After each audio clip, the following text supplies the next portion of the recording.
Hello and welcome to this week's episode of Mount Mindset. We're back for part two. We've got Paddy back in the hot seat. The first episode was an absolute cracker. We didn't know where it was going to go, and it took this amazing tale of how Paddy went down the wrong route, the wrong paths, developed these crazy skills at getting the most out of people by, weirdly enough, getting them involved in gang fighting, and how he kept those skills later on and they paid dividends with his ability to not only speak to people and have empathy, but also how to best coach people when they were stuck or when they hit a block. So off the back of part one, we're going to dive straight in. We're going to touch on more of the little things that we spoke about that we maybe didn't have time to go into in depth in the first episode.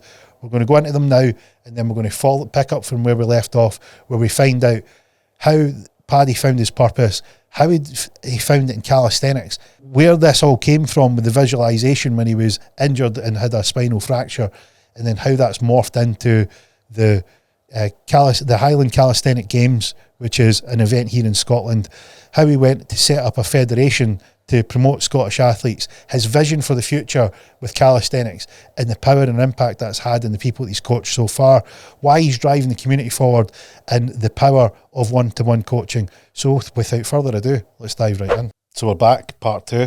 Yeah. We ran out of time yesterday, didn't realise that we were going to get as good an episode as we did.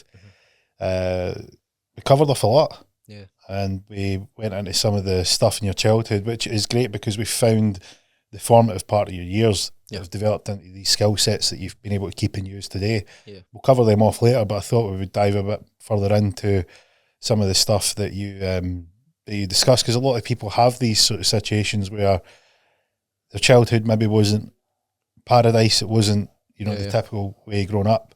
Yeah. Maybe you lose a parent or two. You said yesterday you lost both parents. They've passed on. And it has brought up some thoughts as you've been a parent now. You've got two beautiful daughters. You have some questions and things that you'd like to ask and maybe appreciate what it's like being a parent, but that you didn't appreciate beforehand. Yep. So what was your thoughts on becoming a parent and thinking about back to your parents? Let's start with your dad. Yeah. Well, for myself, I thought being a parent was going to be a walk in the park, but it turns out it's anything but that. You do walks in the park, but it's a different ball game. It's a job on its own. And touching upon my father, I think I would have liked to have got to spend a wee bit more time with him, and maybe got to have understand him a bit more as a father and a man. Maybe learned some more things from him, I think. What would you have liked to have learned? What would you have liked to have understood?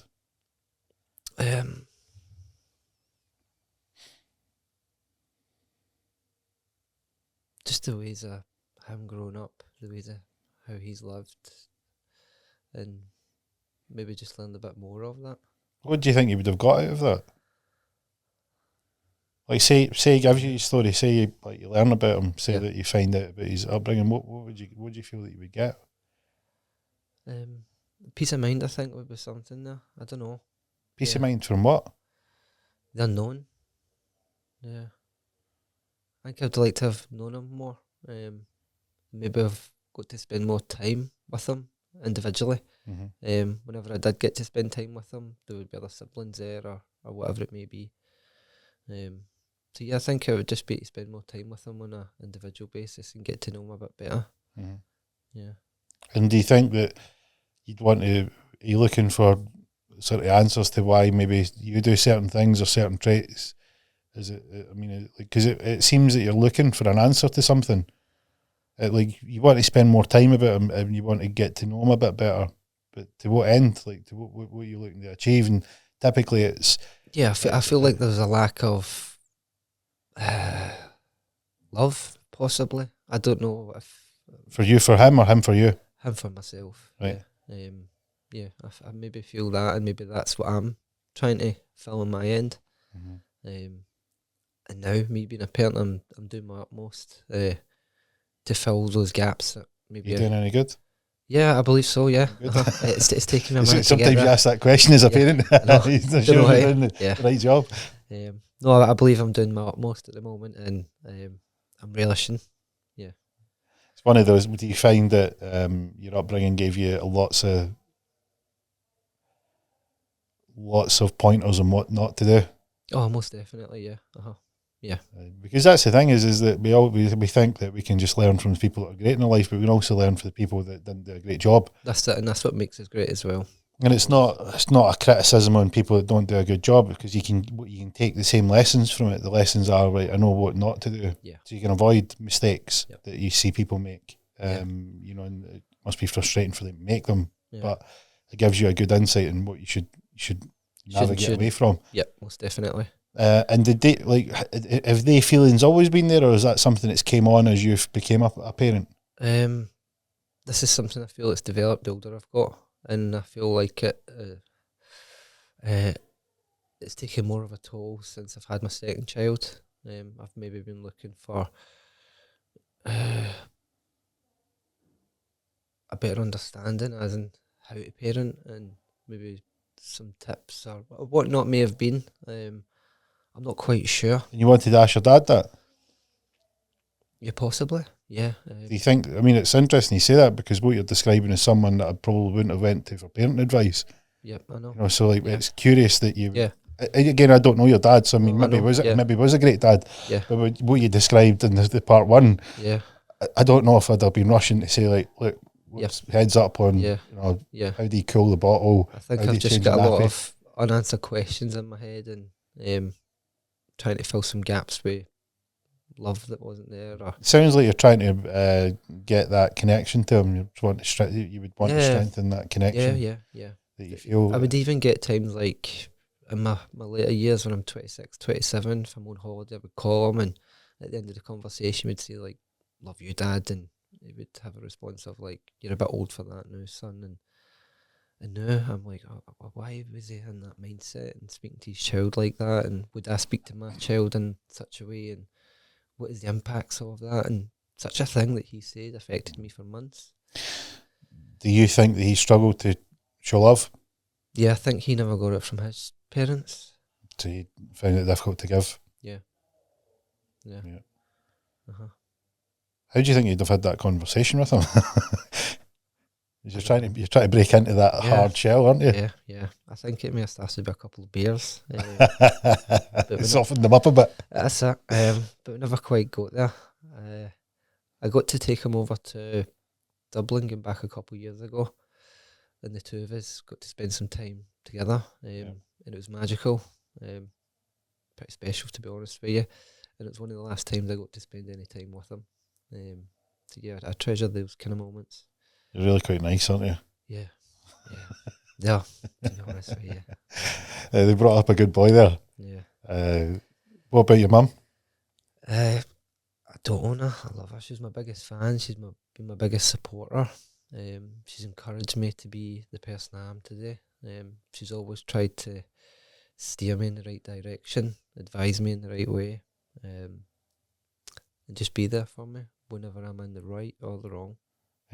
Yeah. That's good. That's good. It's good support. You said that she had a bit of. You think that maybe she had her own demons as well. Yeah. What sort of things did you notice that she'd faced? Some mental health issues there, I think. What ones? Real mental health, or the Diet Coke pish version that's going about today? No, real. I think she had some traumas from altercations and interactions with my father. Some that I can remember. Yeah. What stands out to you? I think we touched upon one yesterday, but there's another one when I was a wee kid and I'm in my mum's arms, and I don't know if my mum's holding me as protection. And I remember my dad hitting her, and two of us get floored, basically. Just things like that. Two of you got floored? Yeah. What age do you think you were?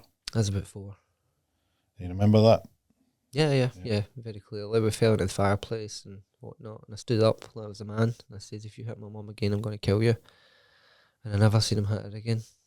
Yeah, it's tough seeing that. Seeing that as a young kid. Part of it as well.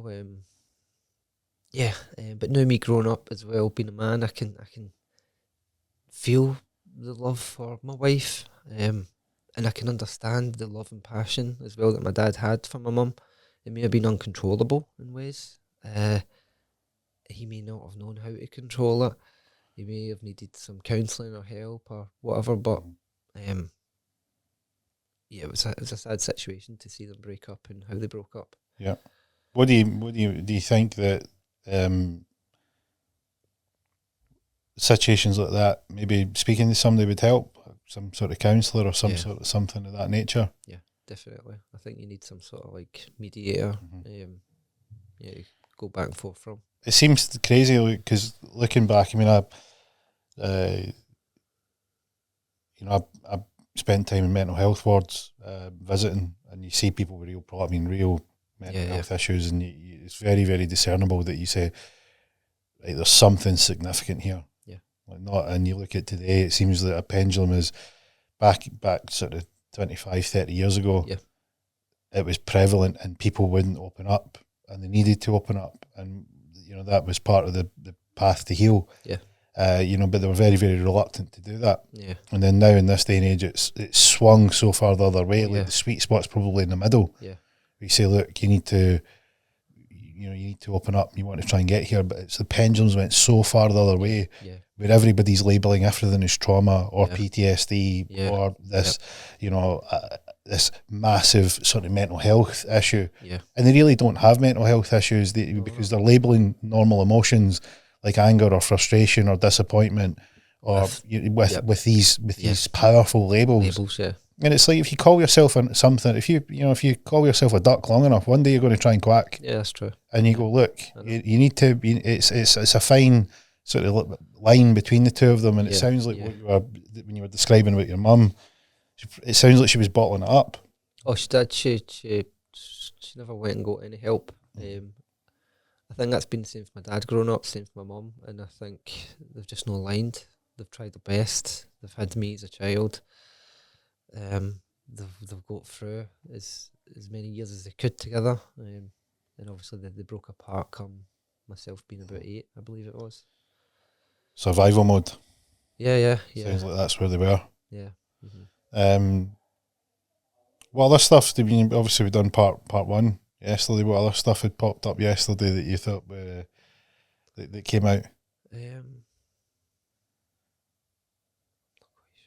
It was that more than anything. It was more my personal stuff, I feel. Like family situation type thing and that. That was more I was overthinking, I think. And did you ever think you wanted to speak to anyone like a therapist or anything like that when, after you were involved in all the violence? Yeah. After my Hatchet hit, I got some counselling and therapy for it. So you hit with the Hatchet.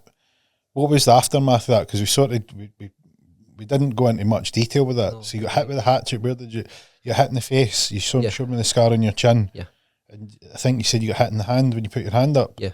What was what physical damage had happened to you? Slit through my jawbone, snapped it in half, knocked a couple teeth out at the bottom, and it was half an inch away from my jugular vein, which would have instantly killed me. 17 stitches inside my mouth, 13 on the outside. My bottom jaw and all my teeth at the bottom were all weak, so my bottom gum and mouth was literally filled with cement, and I was on a liquid diet for about 2 weeks. Jeez, oh. And I had a big face like Beano. Is that the cartoon? The big king. Yeah, it was incredible. The Desperate Dan. It was, aye. What? Do you remember it happening? Yeah, I do. Yeah.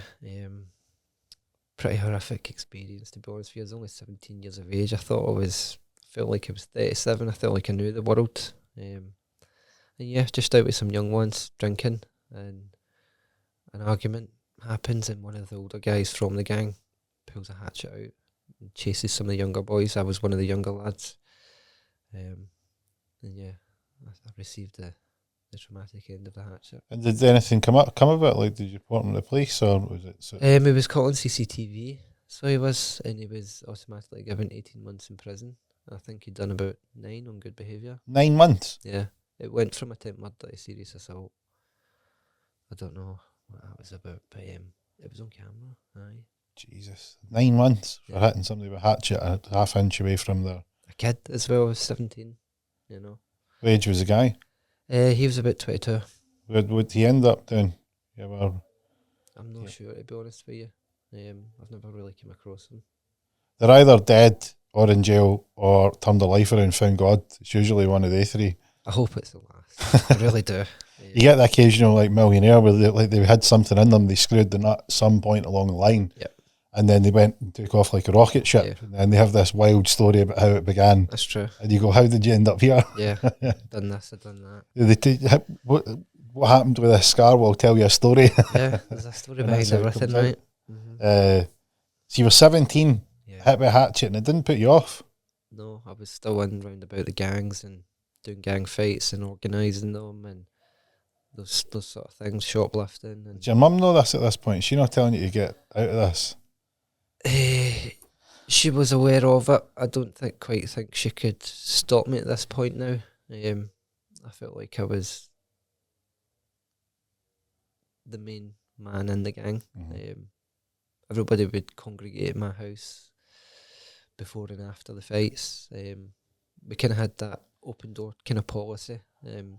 We could come back to mines and sit in at mines, and it was a kind of a safe hub for myself and the people that I hang around with. And I think for my mum as well there, I think she got some comfort from that, knowing that I may be up the stairs, but I was safe. So see when you're coming back to the house, like, does it look like a military infirmary ward that where you need to patch everybody back up, or is it a case of most of the time you were getting away with like cuts and bruises? Yeah, cuts and bruises type thing, running for the police, that kind of thing there as well. So we were always back at my mum's house. Yeah, well, they didn't put a target in the back of your own place if that's where you were heading back to. Yeah.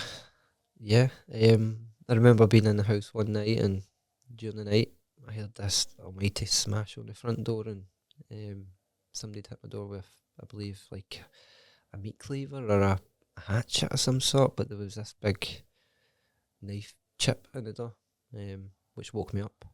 I would do, I imagine it would have. Yeah. If that's not waking you up, you've got some questions to ask yourself there. But still to this day, I still have questions like, who was that?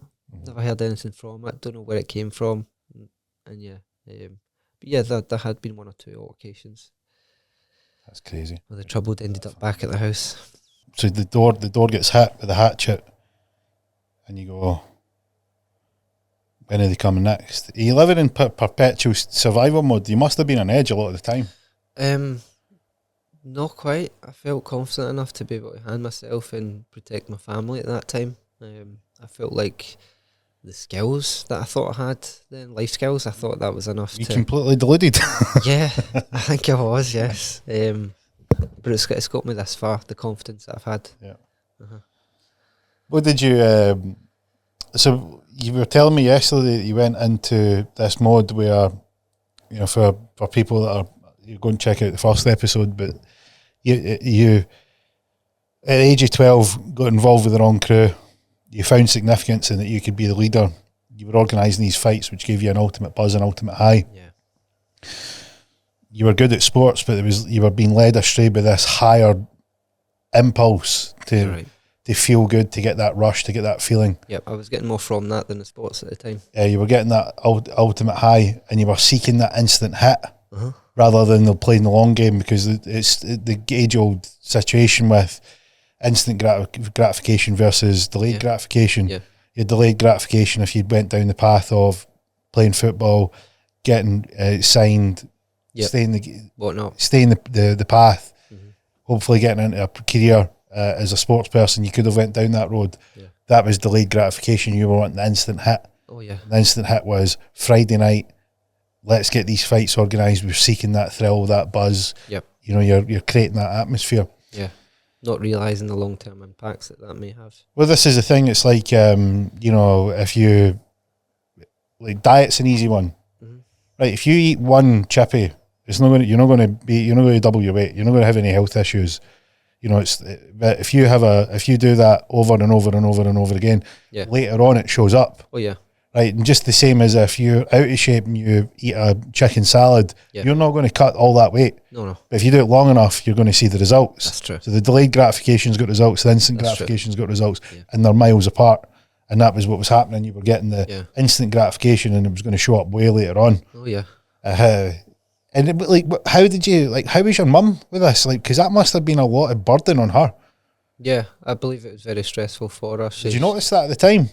Yeah, she was doing her utmost to lead me astray from the people I was hanging around with, and doing everything in her power to get me back into sports and to have me more focused and align with better purposes. Yeah. When did you think you found your purpose, or are you still looking for it? No, I found my purpose. Right.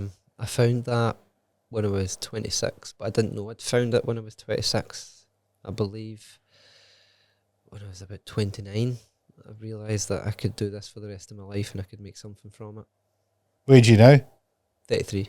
33, so 4 years you've been on the path of this purpose. Yeah, I would say so, yeah. Mm-hmm. So you're 33 now, you would have had your first daughter when you were 26?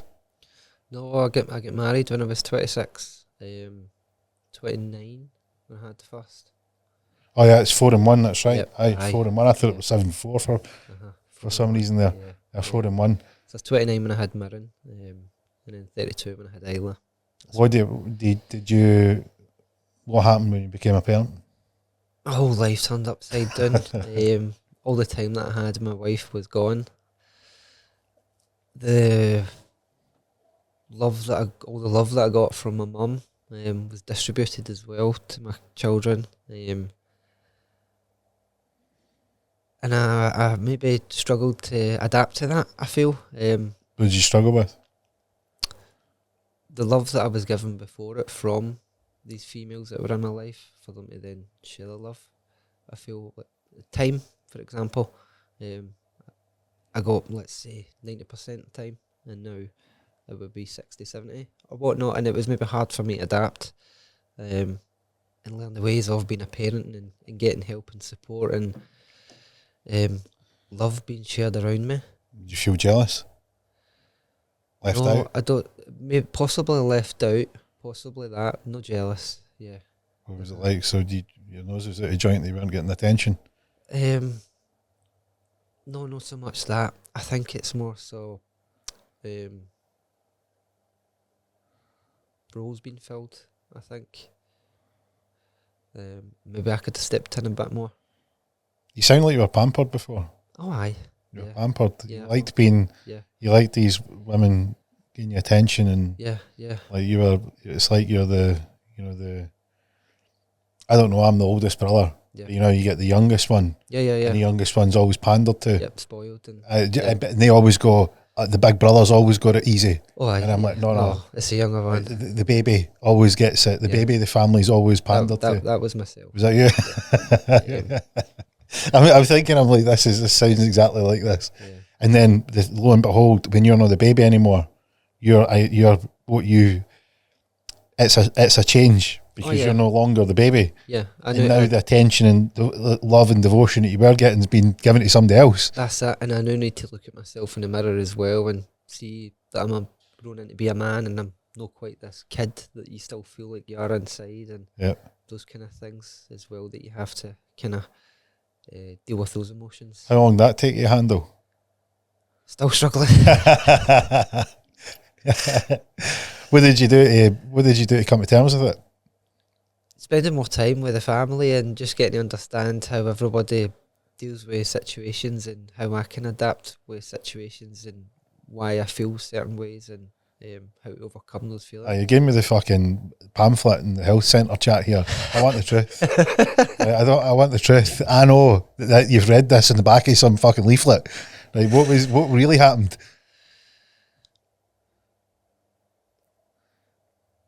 I don't know. I'll start you off. You're pissed off that you're not getting the attention that you always have got. Right? How's this not happening? And then you're like, wait now. Yeah. I need to grow up. Yeah, I don't want to grow up because that means if I grow up, I'm now never going back to what I always used to get. That's it. How do you handle that? You need an outlet for a start. So where was your outlet? Because you have feelings of frustration, right? You're going to feel frustrated. And if you let them build up, you're going to build up. The pressure's going to eventually pop. So you need an outlet. Yeah. So I bet you found an outlet somewhere. And you would have known that if you don't get an outlet, things could end up like they did with your mum and dad because your dad's lashing out. Yep. And that was his outlet. So I imagine that you probably looked for something else other than that. Yeah. Or did you look at your wife and think, you're getting leathered? No. I think I turned to cannabis again. Did you? At this time in life again. Yeah, and I found that maybe therapeutic in ways to maybe slow me down and maybe to help me at the time understand a bit differently, maybe understand other people's perspectives and ways of parenting and things like that, and maybe just communicating a bit better. Yeah, I felt like my head had been racing, is one way to put it, with thoughts and worries about being a parent, and how am I going to get through the next year, 10 years, and that, yeah. What about, were you able to talk to your wife? Did you find it easy to speak to her? Yeah, she's nice to chat to, and she's open and honest to me all the time, yeah, and very encouraging. Mm-hmm. Yeah. Did she, did you find it easy to talk about this? Yeah, she's very understanding, so she has about my traumas that I've had and past experiences. I mean specifically about I feel like I'm the baby and I'm no longer the baby, but how did you tell her that one? Oh, she knows that I've been a mummy's boy growing up and that kind of thing there as well. And she's seen that and run about the house when I've taken her up to my mum's and stuff. Yep. She can see the close connection that I've had with my mum there, and I'm very grateful for all the skills that I've attained and learned from my mum and my parents to therefore give those to my children. Mm-hmm. Yeah. You on LinkedIn? No. Right, you should definitely get on LinkedIn. Yeah. People would love you to write their content. Really? Aye. I'll tell you about that offline. Yeah, okay. It's a recurring joke about LinkedIn. Right. LinkedIn, they take a normal conversation and then turn it into something, profound and all right. Yeah. And which is good. Like what we're talking about is good because you're talking about something that's meaningful. But LinkedIn, they could do that a bit like the salad lunch. Really? Yeah. I'm just deeply. I can't begin to tell you the gratitude that I've got for whoever picked this salad. Yeah. And the chicken and its life and like, come on. Yeah. So, I get that. But what I mean is like the way you're describing it's really good. Yep. I think LinkedIn take it too far. Yeah.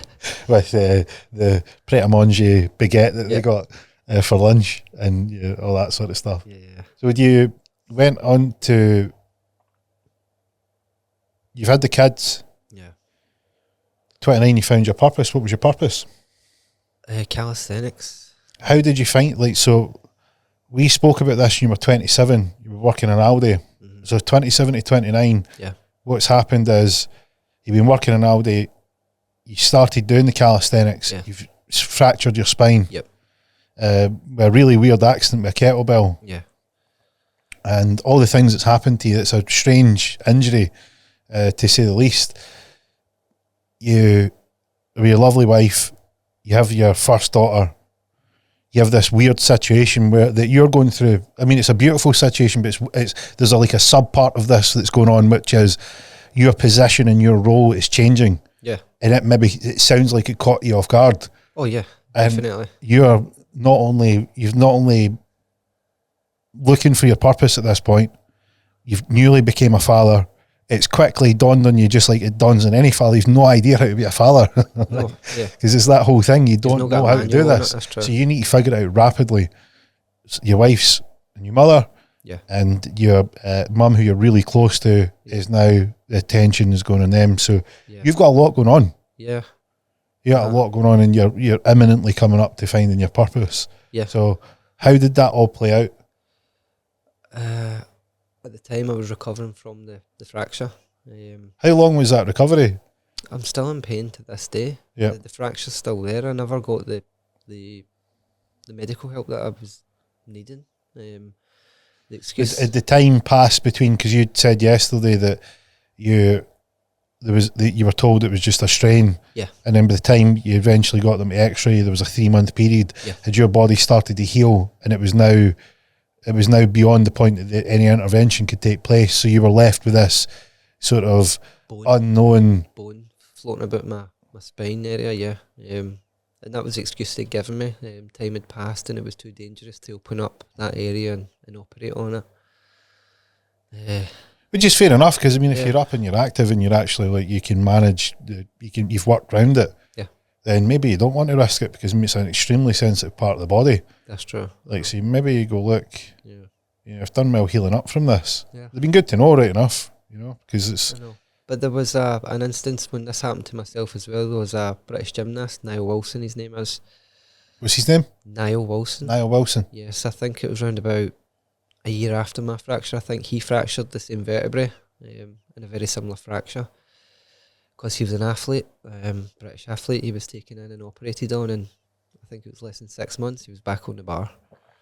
And yeah, that was that. I feel like you're just a number, you know, but It's the strange system we have. yeah, Very, very strange. it's happening. It's a system we've got. It was. Yeah, Be good to change it though. it would. It would. There's a massive overhaul would be Yeah. very, very good. Needed. And I think NHS at one point was exceptionally good, and I think it's drifted away from that with the bureaucracy and red tape and the amount of government sort of oversight and over regulation. Yeah. So it's got out of hand, and it's people like yourself that end up, people like yourself and the staff and doctors, nurses that are under immense pressure. Yeah, my wife being a nurse as well. The back end of that, when she comes in from work and she's upset and overwhelmed by the lack of staffing and things like that that's needed in at the NHS. Yeah, it's something. Yeah, we could be doing well to getting back to medicine, treating people's diseases rather than handling symptoms. That seems to be what the NHS has become. It is. Once upon a time it dealt with curing, and now it seems to be symptom management. Yeah, that's it. That's where the profit's at. Well, it's big business. Mm-hmm. There's no money in dead people, and there's no money in healthy people. No. There's lots of money in sick people. That's it. So if you can keep them sick, you can keep them profit. On the merry-go-round. Yeah. And they never come off. Yeah, and that's Must why be hard, you know, if you take that. I can't. Is it the Hippocratic oath that they swear by? Medical professionals, like nurses and doctors, Yeah. swear by the oath to, you know, do no harm. Yeah. It was essentially the premise of the oath, that they first must do no harm before they do anything. Yeah. And a lot of these medicines, or what they class as medicines, these powerful drugs and painkillers, are potent and dangerous. They are. I've seen that firsthand as well. Is that something you've experienced? Yeah. Was that after medicine you were given during your injury? No, it's more personal. Yeah. We'll cut this bit out if that's all right with you. Oh, yeah, well, tell me after. Right, okay. Tell me after. Yeah. I mean, I've seen a lot of it. I've seen a lot of people with like addiction to the opioid painkillers. The opioid painkillers was I don't know if you've seen the documentary Prescription Thugs. No. So there's an opioid crisis in America where there's lots and lots of people that became addicted to the opioid painkillers. Yeah. Right. And they became dependent on them. And the industries that pushed them knew fine well what would be the outcome. And the big companies, the bean counters and accountants in the pharmaceutical industries had came, and they're on record for this. This isn't like, you know, just speculation. Mm-hmm. They're on record for saying, you know, it's the cost of doing business. They faced, a fine. None of them went to prison. They manipulated the data. They falsified medical tests. They falsified. They paid bribes. They had regulatory capture. RFK Jr. has got mountains and mountains of data of how they capture regulators, and they knew fine well what they were doing, but they came to the determination that if we do this, even if we sell this amount of these drugs, and we pay this amount of fine, we're still in profit. It's crazy. No matter how many people lives were talking about just being a number. You know, and that was the outcome of it. Yeah. That was the short version of these drugs. A very, very powerful one was a drug that one of the pharmaceutical companies called the drug they produced was called Viacon, and it was extremely, extremely dangerous. 32% of drugs that are approved by the FDA are withdrawn, suspended, or completely removed. Wow. So that tells you how prevalent it is. Yeah. And if you look at sort of hospitals and the health sector as a whole, imagine like 1 in 3 of these things that people look to heal them and help them are causing that kind of fallout. I think our generation is waking up. I think they're realising things and communicating better through social media, and I think we'll keep becoming more aware of how governments are operating, and that the world is a profit run. It's never been. I don't think there's been a time, especially since the orchestrated pandemic of 2020, and anybody that can read data knew straight away what was going on. Yeah. And there was some questions that were asked, because on one side of the argument was, this is what's happening. It's a big issue. We need to flatten the curve. We need to do a bit. We need to protect the NHS and so on. And this was the story that was being told. Yeah. And then now afterwards, after that event, and people gave the benefit of the doubt. Yeah. And they says, look, we need to band together, which is great, and we need to take care of this situation the best we can. So we'll do whatever it takes, which is a great attitude. We did, yeah. But what's came about since that is that the information and evidence doesn't match what was told, and it appears that there's a massive gap, and I think people are losing that ability to give the benefit of the doubt to these people that were involved in that. Yep. And that was Western governments were moving in lockstep. Yeah. You had these big corporate interests. You had the regulators that were supposed to regulate these that weren't doing a good job, and they were being paid royalties. That's true. So that we have this dispersion, and even people that were in the medical field, because what you have is, you have on one side, you have medical doctors that have the same qualifications and been to the same prestigious schools, that have the same prestigious credentials, that are parroting one thing that seems to be in one side of it. And then you have another medical doctor from the same prestigious credentials, prestigious school, who are the who's who of their field, and they're saying the complete opposite. That's crazy. And they both can't be right. No, that's true. So what we need to try and do a good job with is, well, is this a non-biased point of view, or is there any royalties or otherwise sort of ulterior motives to why one would say one over the other? And that appears to be prevalent now, and we seem to be able to see that, and I think a lot of people are becoming aware of it. Because I mean, if you said to someone 5-10 years ago, like, what do you think of the NHS and what do you think we could do? But they'd be like, look, I don't really pay much attention to it. And now people are paying attention, because they have went through that churn, that they went, look, we don't like what's going to happen to you. But we digress. We're talking about your purpose. So you said your wife she's a nurse. She's seen it firsthand. You became a parent. You two years are mucking in, trying to figure this out. You've essentially been relegated. You're now at the bottom of the food chain, like any guy knows now. We are at even the goldfish are above us in the food chain. And you're handling that, and you come along, you're recovering for this injury, and you find calisthenics. You'd found calisthenics beforehand, and that's how you got injured, but your purpose shows up a couple of years later. It did. How did it come about? I think it was just through time of being injured, being in the house and being able to spend time watching these incredible calisthenics coaches and athletes do their thing on YouTube, just learning that, absorbing it in, feeling a passion for it, and then comes a time when I feel like I'm maybe fit enough to exercise and commit to something. What were you seeing? Like, see, when you're seeing it, tell me what you're seeing.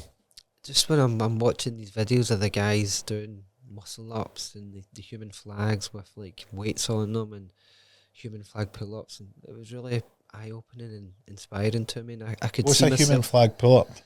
So a human flag pull up is when you're holding on to horizontal bars and your torso is it horizontally, and you would be pulling in horizontally. Is that the word? Right, so I know you'll be holding on to something that's vertical and you're horizontal. Yeah. So your body's making you've got the vertical pole that you're holding on to. Yep. So one hand will be lower, one hand will be higher, and your body's in the middle. You're making a T shape with the pole. Yeah. Right, so you've got this T shape. How are you pulling? Using a lot of like core strength. No, but I mean, what is the movement like? You're horizontally going towards the bar and back out. Yeah. Wow. Basically, yeah. So I'm finding that locked out position in that isometric flag hold, and then bending both arms and pulling in through the bar, and then pushing back out to lock out. How are you keeping that? That must be like really one-sided. You're pushing and pulling on one arm and the other, so there's a balance of pushing and pulling. So you'd be pushing the bottom arm and pulling the top arm. You're going to be pushing gravity point. So tricep for the bottom and bicep for the top one. Yep. That must be some power. Yeah, but again, it comes down to like your torso positioning. And when I was injured, going back to the start of my journey, that's where I found those wee tips and tricks. And if I wasn't injured, I wouldn't have found them.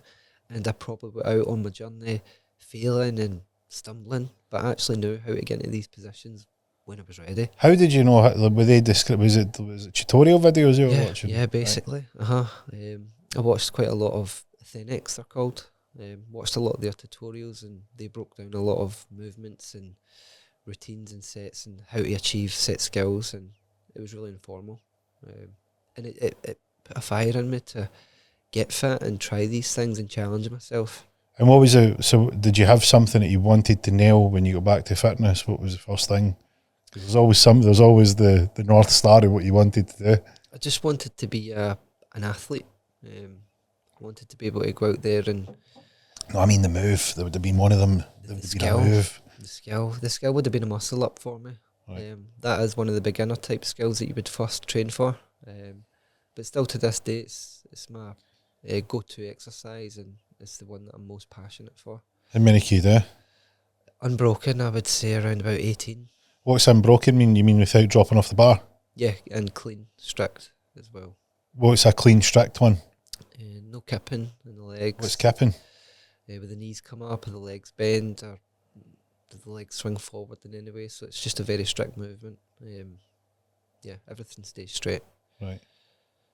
18's pretty good. Yeah, it gets the heart racing. That's really good. Yeah. What about chin-ups? How many of them can you do? My max reps was 45. Unbroken, clean as well. But I could do 12 to 14 alternative one-arm pull-ups as well. Was another thing that I'd... What's that? So you go like pull up with one hand and then switch? So I could do 14 reps of that roughly. That's good. Yeah. That is cool.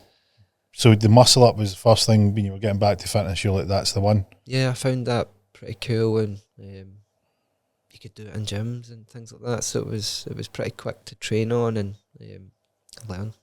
You can see the gyms now if you've been in gyms long enough. You can see like that starting to creep in. Yeah, which is all great. The equipment, which is good. Mm-hmm. It's good to see because it's cool. Like doing that bodyweight stuff. Yeah.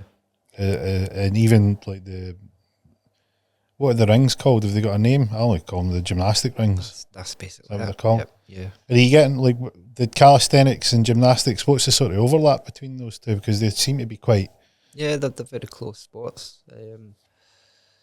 Both being bodyweight strength movements. Calisthenics is a form of bodyweight strength training, and it was the first form of exercise for humans. Getting way back hundreds of years ago, if you weren't strong, you would die. So all men trained in calisthenics, but throughout time, we lost our ways and we've ended up in lifting dumbbells and whatever it may be. But we do now see more people getting into calisthenics and the functional fitness type stuff as well there, which is really good to see. It's interesting you say that because one of the things that caught me by surprise was,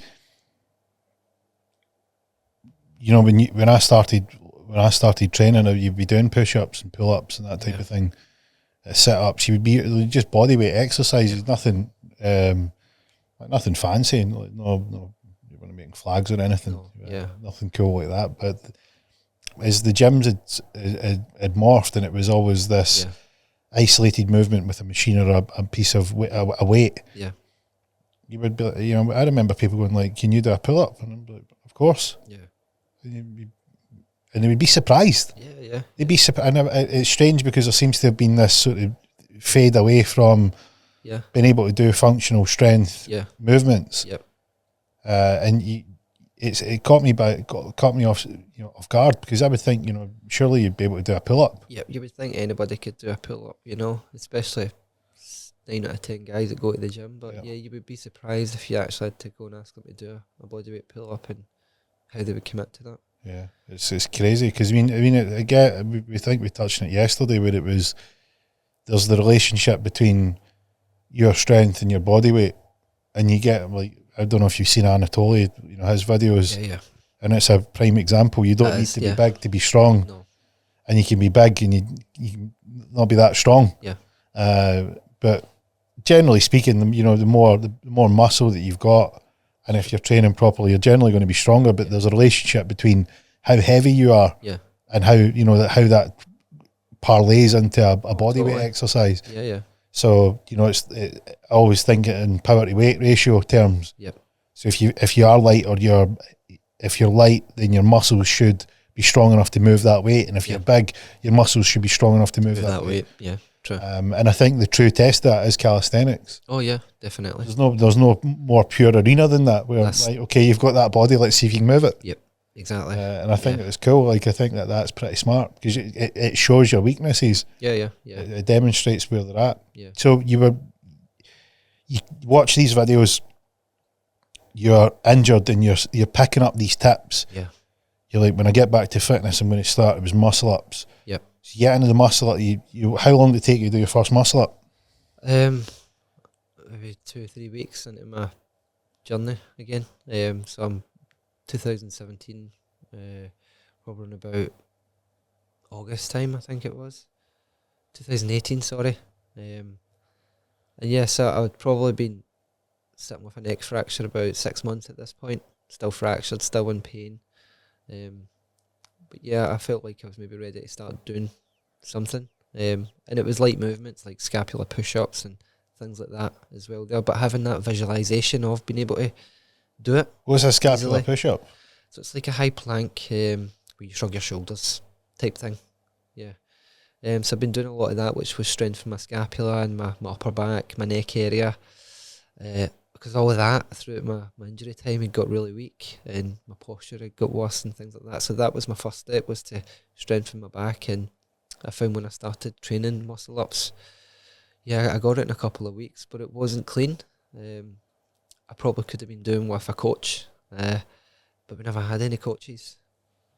So again, that opened my eyes again to look into coaching, which I did do.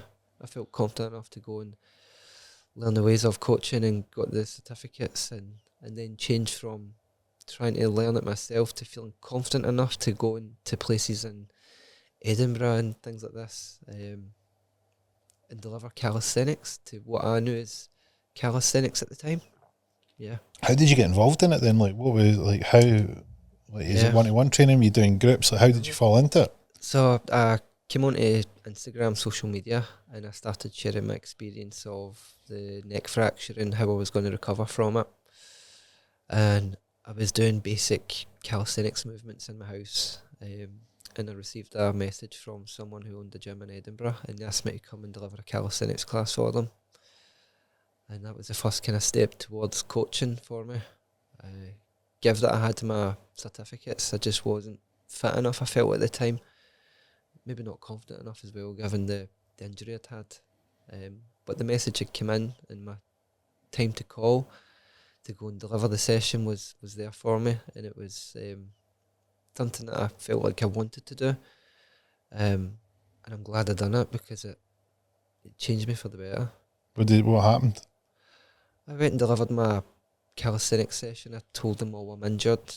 Anything that I can do is limited, and I will be fitter. And I gave them an understanding of who I wanted to be and what I can deliver for them. And I delivered a calisthenics session for them, and the manager or the owner of the gym asked me back, and that's where I built my own calisthenics structured classes. And was it like a seminar, or were you actually doing a workout? More like a seminar type, yeah. Functional fitness type movements I would try and demonstrate, and then leave them to deliver that under like time under tension type exercise classes, and that's where I built up my following, I would say. Right. Uh-huh. So you do your first class, what happens next? Like you get your first class in, how did you feel you did? I was on top of the world, going up the road with the most searing back pain, but feeling over the world that I can actually do this regardless of the pain that I'm in. You know, pain is temporary and I will go over that. So yeah, they asked me back and I was relishing in it. I was now this calisthenics coach and all I had to do was get fit and then I could leave the job of Aldi that I was in at the time, which would all come in time for me. Yeah. Well, so what was the progression like from doing that seminar to becoming full time? How did it play out?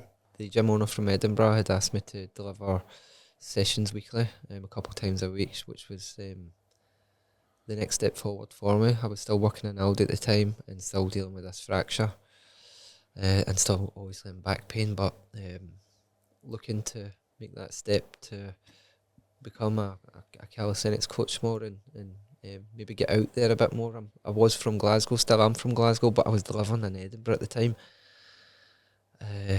This maybe happened for around about 6 months, 8 months. Still working in Aldi. I spread my wings, as I would say. I come away from working there, I leave. I then look at creating my own fitness community in Glasgow. This is all round about September 2018, I think it is. So we start going to the gymnastics centre, which I touched upon in the first episode. And that there is where I see that I do have potential to do something on my own. What happened there? I felt like I didn't need to work for someone to do well for calisthenics. I didn't need to be under this banner in Edinburgh or go work for that company. I feel like I could do my own and create my own type. How did you community. get that? Because this is important. I'll tell you why it's important. Yeah.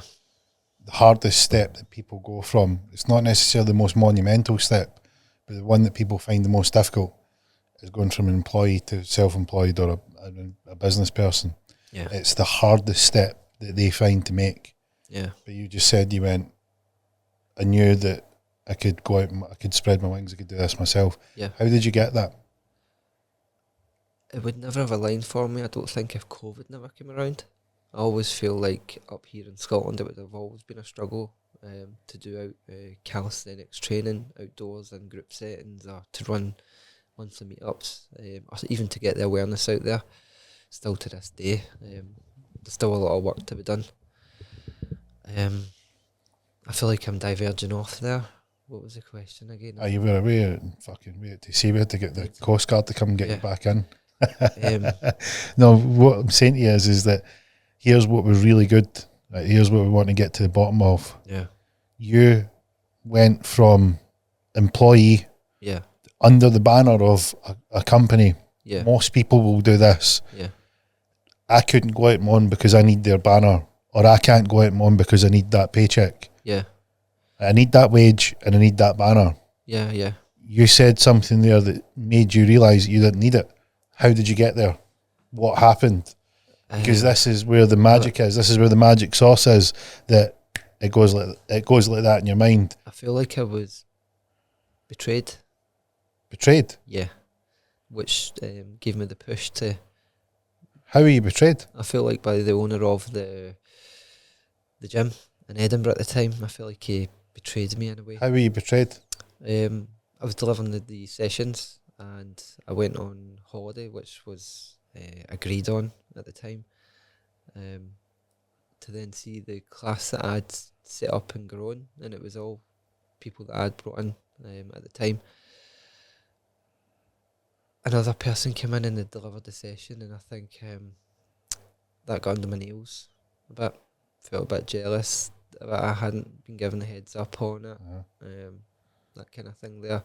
And one thing was said and one thing led to another. And I never went back. And as I said, I spread my wings and focused on building something of my own. What did you feel that they should have given you? A heads up, yeah. Like, we're bringing another coach in to deliver the same thing as you. And was that as temporarily while you were on holiday, or was it a case of they were there to replace you? It was to cover my holiday, but I also had a feeling it was to replace me. Why did you get that feeling? Because it was out of the blue. I didn't know who he was until I was on holiday, and it was like bang. How did you find out? Somebody in your position, you know? And I was like, and I was maybe slightly insecure because I felt like I wanted to do better as a coach, but I was limited with my injury. And maybe there was that competition there, you know?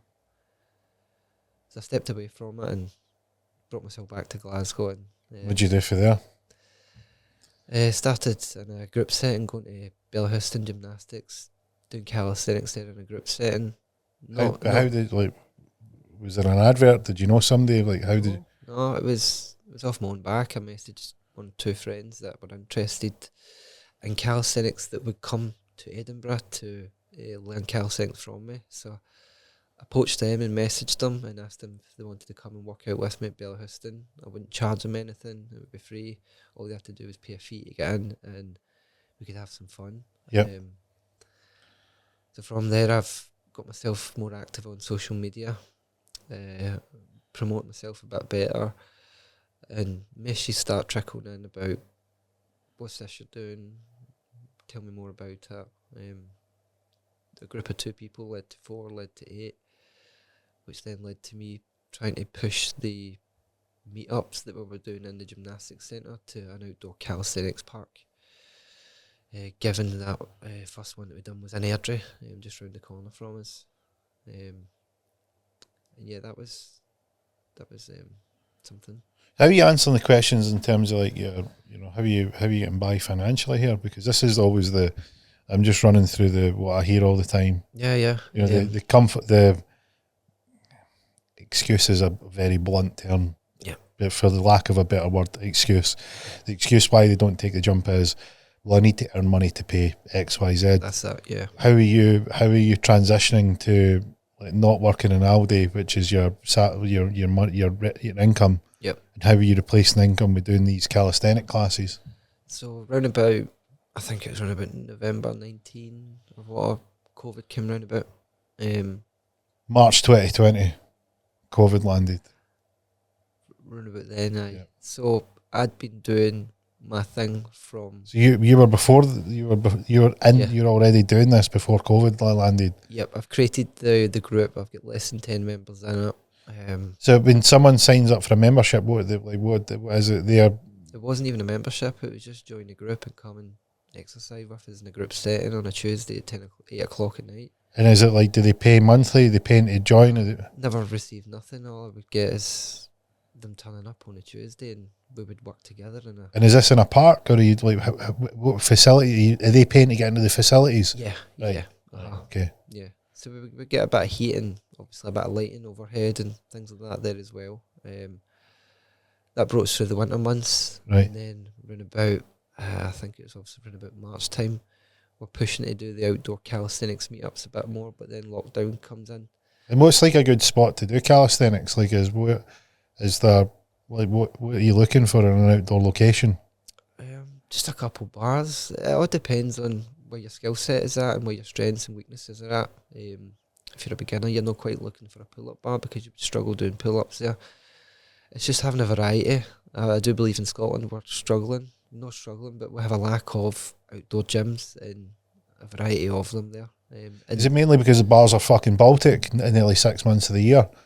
Possibly, and it's possibly a lack of funding and awareness from the Scottish government. Yeah. It's worse. What we've realised is they're probably not going to be there for you. No. I've done the meetings and things like that with the councils and tried to get the awareness out there about the gyms, and yeah, it's like banging your head off a wall. Yeah. Yeah. Well, it'd be good to find another path to that. Yeah. Where you could get people to get behind. If you had a big enough group and he says, look, we're going to do this here, made got the awareness out, got some support behind it, get some equipment. I've got a plan we can touch upon that. Very good. We'll come on to it. We'll keep on we want to get to the bottom of how you transitioned to generating some revenue. So like, what were you doing? You relying on your wife's salary, or like, how are you getting by? Working self-employed at the time. I had a football player that came in and started doing the calisthenics sessions under me. He owned a couple businesses.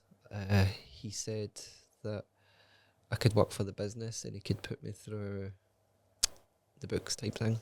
So he done that. I didn't quite work for the business, but I received a government payout through COVID, right, which helped sustain me, which gave me a bit of slack to build myself as a coach, to get fitter, to get rid of this back pain, and to grow the community in round about Glasgow. So I did have a bit of something to fall back on.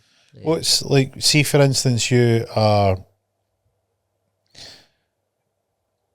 setting up the community, like what is your plan? Like what's your goal with that? Like what the people that are in the community, what are you hoping to get out of them? What's the overall arching plan for the community? Where do you see it going? At the time, I wanted to grow the community.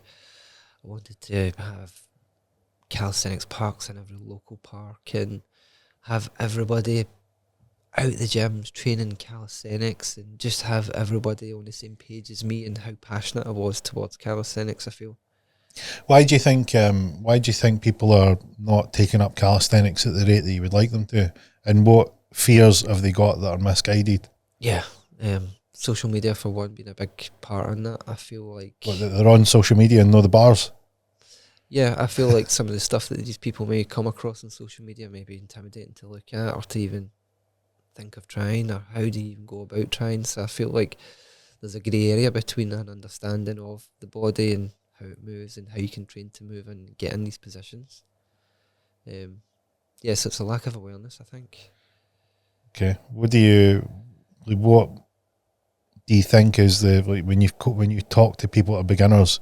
What sort of the things that they're saying that's just, and a misconception? Yeah, they're not good enough, they're not fit enough, and 9 times out of 10 when we start doing things, they are. It comes down to the confidence that's lacking. Yeah. How do you build someone's confidence? By showing them that it's possible and they can do it. What do you start with? For example, if I'm teaching calisthenics, we'll be having some fun and showing them the possibilities, and making sure they would want to learn more of that, and making sure it's not a structured, regimented type training, and that you can have fun training your body, and you can train here or there or whatever time you feel necessary. What types of people are in your community? Sorry, what was the question? What types of people are in your community? I've got a wide variety. I've got young kids right up into people that have retired for work, male and female. Yeah. What's their, like, what do they come to you? What objectives have they got? Like, what are they looking to get out of this? Yeah, a lot of people looking to get different things I've found throughout the years. Some people looking to just get fitter. Some are looking to be a calisthenics athlete. Some are looking to just attain a set skill like the human flag or the muscle up. What one's harder? The human flag or the muscle up? It would be the human flag. Is it? Yeah, it's not much harder, but yeah. I'd have had it the other way around. Yeah. No, I think if you've got a good number of pull-ups, let's say run about 10, and you can do, let's say, run about 15 parallel dips, I think you'd be ready to move towards training for muscle. Is that all? Yeah. Wow. Yeah, it's more technique. That's what I was saying. It's more the torso positioning and legs being locked out and these kind of things that help with the momentum and centre of gravity points and stuff. That's pretty cool. I didn't think there was that. No. What exercises you need is a minimum requisite amount is not. That's it. Not outrageous at all. No, I know. That's pretty cool. Yeah. So you've got these wide variety of people that are coming there. So some of them are coming to be athletes. Yeah. Some of them are looking to get fitter. What about like losing weight? You getting anybody like that, or anybody with pain? Yeah, I dealt with a couple of people with back pain, and I actually really enjoyed giving my experiences over to them and helping them and seeing them recover, which was really good to see. And I could deliver some calisthenics training on top of that, which would only enhance their back pain and make them get better, fitter, stronger, mentally and physically. So you're during COVID, you're arranging these. Like what happened during COVID? Was it like shut down? You couldn't do anything, or did you work around it? I stayed out. I kept growing the community. I had around about 35 people turning up for a set session. I had 2 or 3 sessions a week. And it'd have been good because the weather was great. It was. I lapped awesome. it up. I was one of the only coaches that was delivering in the city that stayed out throughout. And that there, I feel was... You get any hassle?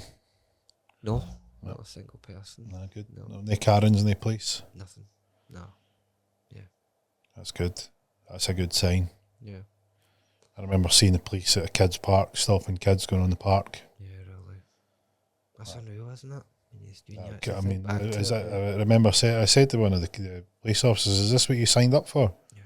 You telling people that you're a police officer and you want to uphold the law and you swore an oath. Chase kids at a park. You would stop kids going to play in the park. Yeah. Because of something that's been pushed on. You're saying in one hand that there's this sort of maniacal, deadly disease it's about, but there's 8 of you standing in close vicinity with no masks on. Yeah. Like one rule for... This is, look, what are we doing here, boys? Yeah. And they're just being told to do what they do to keep their paycheck. That's that. And it's been disheartening to watch, how the police and the NHS have been handled. I know. Yeah. I know. But we digress. So you're not getting any grief. You're building this community. Yeah.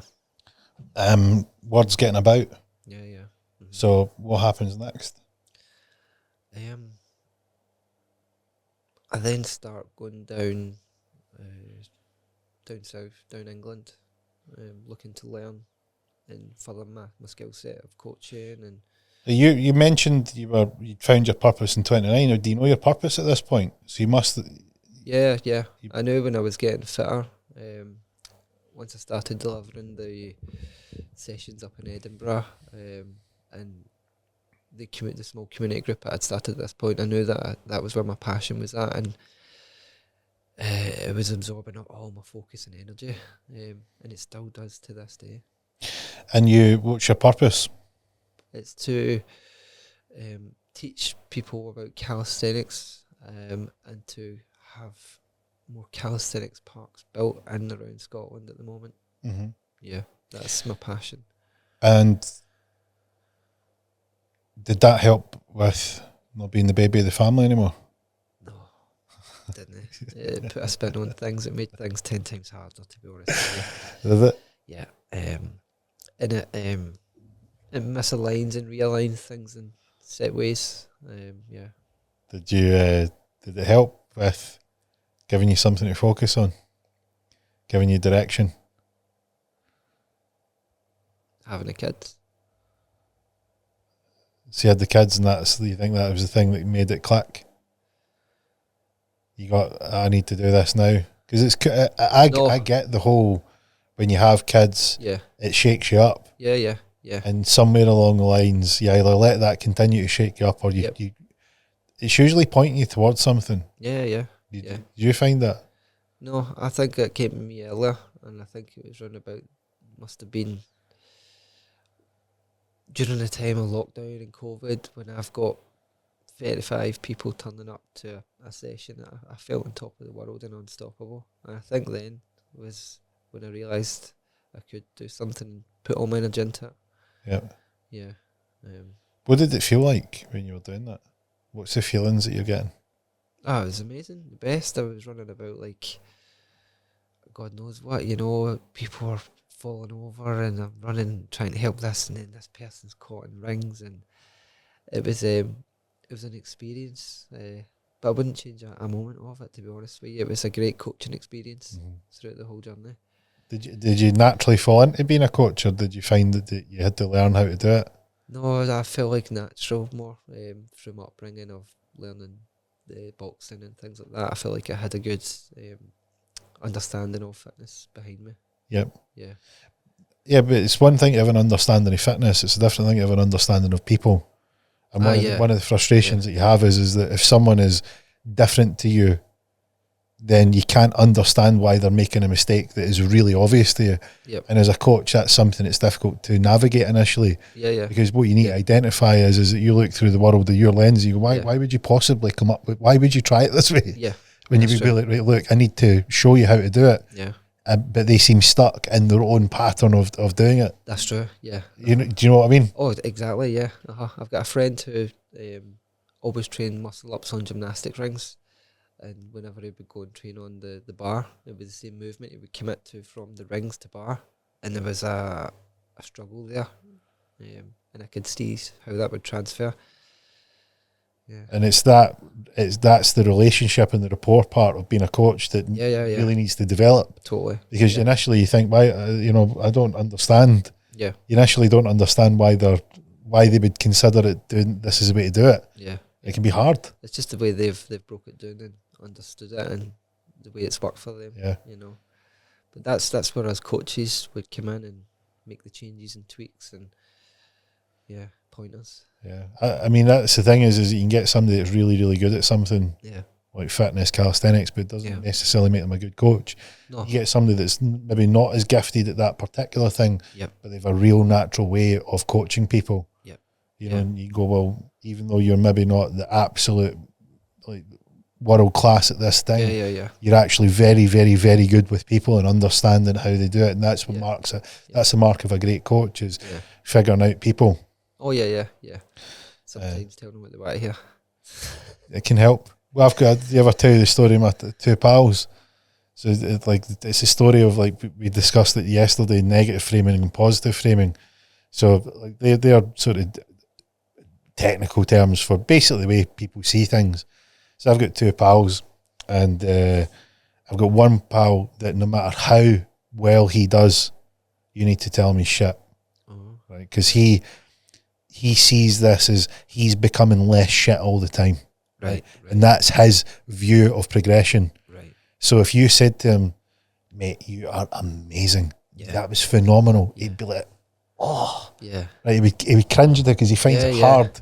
Because you're positively showering him with positivity and optimism, but he's like just trying to break free the negativity and the pessimism. So he's like, he's over here. I get that. So you would need to say, like, I know that you're feeling shit, and I know that like you don't find this easy. That was really good, and I think that you're not as bad as you think, and that's not. I think you should give yourself a pat on the back. And that goes a and long he's way. Like, that's fine. That lands. Right, and I've got another pal who, no matter how shit he's doing, you need to tell him the sun shines out his arse. Aye, got you. So he's the opposite end, so the two ends of the scale. That's it, they just work differently. So he will die a death. Yeah. And you say, look, I know that you had a hard day, and I know how tough that was, but you've done amazing. Yeah. You know, and that's the two poles. Oh, and you've got people that sort of merge in between you. Yeah. You know what I mean? Oh, totally. I think now that you say that, I had a wee thought there. I think I would be more down the lines of you're no good enough type thing. For you? Oh, I think I need that fire behind me. Yeah. Because I've had... You need to prove people wrong. Yeah, I've had the pats in the backs and whatnot, and I feel like it's not getting me any further than what I am. So. I asked you after yesterday. I said, I reckon you'll struggle to take a compliment. You need to be. Yeah. You're closer to this side of the scale than that side of the scale. Yeah. I could pick it up because it was the when we went over in the first episode. People have particular things about them. Right. So your particular thing in your childhood was that you felt that you were insignificant, that you felt that you weren't loved, and that you needed to either do things to prove that you were lovable, or you had to do things that made you feel significant. Now, that was your particular things. You needed to, if you weren't getting it, then you needed to do something that would get you that recognition, significance. Yeah. You didn't want it, you needed to earn it. Yeah. Because that feeling of earning fed your ego, fed your whole. Yeah. But if someone came and said to you, you're the best in the world and you're amazing, it wouldn't land for you, because you'd be like, no, I need to earn it. I need to fight for this. That's if it was being given to you, you needed to feel that you'd earned. Yep. And that was the thing that you liked that. Yeah. As opposed to just being told you knew you were shit and somebody Yeah. was telling you you're great, you'd be like, nah. No. And I could tell that was your particulars from what you were saying. Yeah.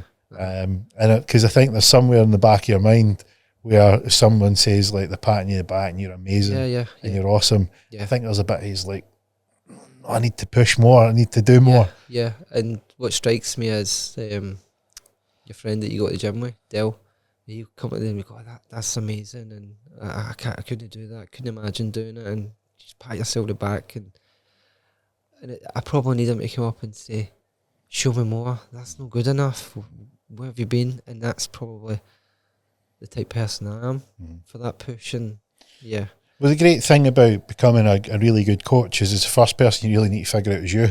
Because how are you possibly going to figure out anyone else if you can't even figure it out yourself? That's true. And having that self-awareness is really powerful. Where you know what drives you and you know what you need. Because if you find someone that's like you, guess what you're going to be able to do if you know you. You know you're going to be able to get the most out of them. That's true. If you don't know you, you're going to be trying all this stuff and it's not going to land. Anywhere. That's true. Because there's not a one size fits all, despite what people would believe. There's not. If you just follow the script and say A, B, and C, everyone's going to be happy. It doesn't work like that. No. Like people have got all these different settings, and you need to figure out their settings so you can get the most out of that. If you figure out those settings, you get the most out of them. But you need to identify what these settings are. That's the issue with coaching. It's like it's like if you use somebody else's phone and their apps are in a different order and they don't have everything in the same place. You're using the same thing, but they're just in different orders. You go, I can't find anything on here because you have a setting and they have a setting. That's true. And that people are like that. They just have their things their way. And when you want to be a good coach, you need to figure out you need to go through their apps and go, oh yeah, I see that you put that one there, and I see that you put this one there. So you go, I know how you use this now. And that can be a fine art. Oh, aye. And that's what I was asking, because initially when you're saying, you were getting, you were good at fitness. You were saying you were good at fitness and you were good from doing these things, and you felt that you could hold your own. That doesn't necessarily translate to figuring out somebody else's settings, because you're like, I don't know why you would do it this way. That's true. Like your guy with the muscle ups with the rings. Yep. Maybe going back to growing up in the gangs, and that is where I've attained those skills to communicate and figure people out, which has led me on to obviously the community and the group sessions and figuring out who people are and how they tick and how you get the most out of them. That's true, and that's like the same thing, because when you're going to do something like you were doing in the gangs, it's that you need that camaraderie. You need to understand what buttons to push. That's that, what to stay away from and that type of thing. How to get people energised. So it's quite understanding that it's worked out in your favour. So you've done some pretty cool stuff. You've got your community going. It's up and running. You become a coach. What happens next? I become an athlete. Scotland's first calisthenics athlete. How did that come about? Like, how is there a federation? Like, what? Yeah. Long story as short as I can make it. Scotland and the UK never had a national governing body for calisthenics. So going back in 2022, I reached out to the WCF, which is World Street Workout Calisthenics Federation, and they are the national governing body for calisthenics worldwide. I reached out to them and told them I had a group of athletes from Britain who were fit enough and able enough to come and compete at the World Championships, and if they could send me an application form, to which they did. Sent out the application, we applied, we done the sets and exercises that they asked for us, sent it over, they accepted it, and I took over a British team to Latvia. This wasn't the first time it's happened in Britain. Going back, I think it was around about 2015, there was a British team created that went to the WSWCF World Championships. I'm not quite sure what happened with it or where it went, but it dissolved the time I'd started my calisthenics journey. Me a couple of years into the journey, realising there's gaps in the UK, especially Scotland. And I'm going down south and meeting with different coaches and athletes at the time, working together, communicating together, and making steps towards creating more stability for calisthenics in Scotland and the UK. So I took a UK team over to Latvia in 2022, and then I also took a UK team to Amsterdam for the European Championships in 2023. Both of them events were organised by myself for the UK. I organised flights, hotels, everything kind of along those routes. So these things wouldn't have been possible if it wasn't for me communicating and doing all the behind the scenes kind of work there and making everything as smooth for. How much work was involved in that? Quite a bit of communicating and organising and working with sponsors and things like that. Who funded all the trips? I got a sponsor in for us, TGO, the Great Outdoor Gym Company. I got them to sponsor a couple of athletes, myself being one of them. So they would pay for the flights and hotel accommodation and things like that. And what we had to do in return was promote them on our social medias. Right. That's pretty good.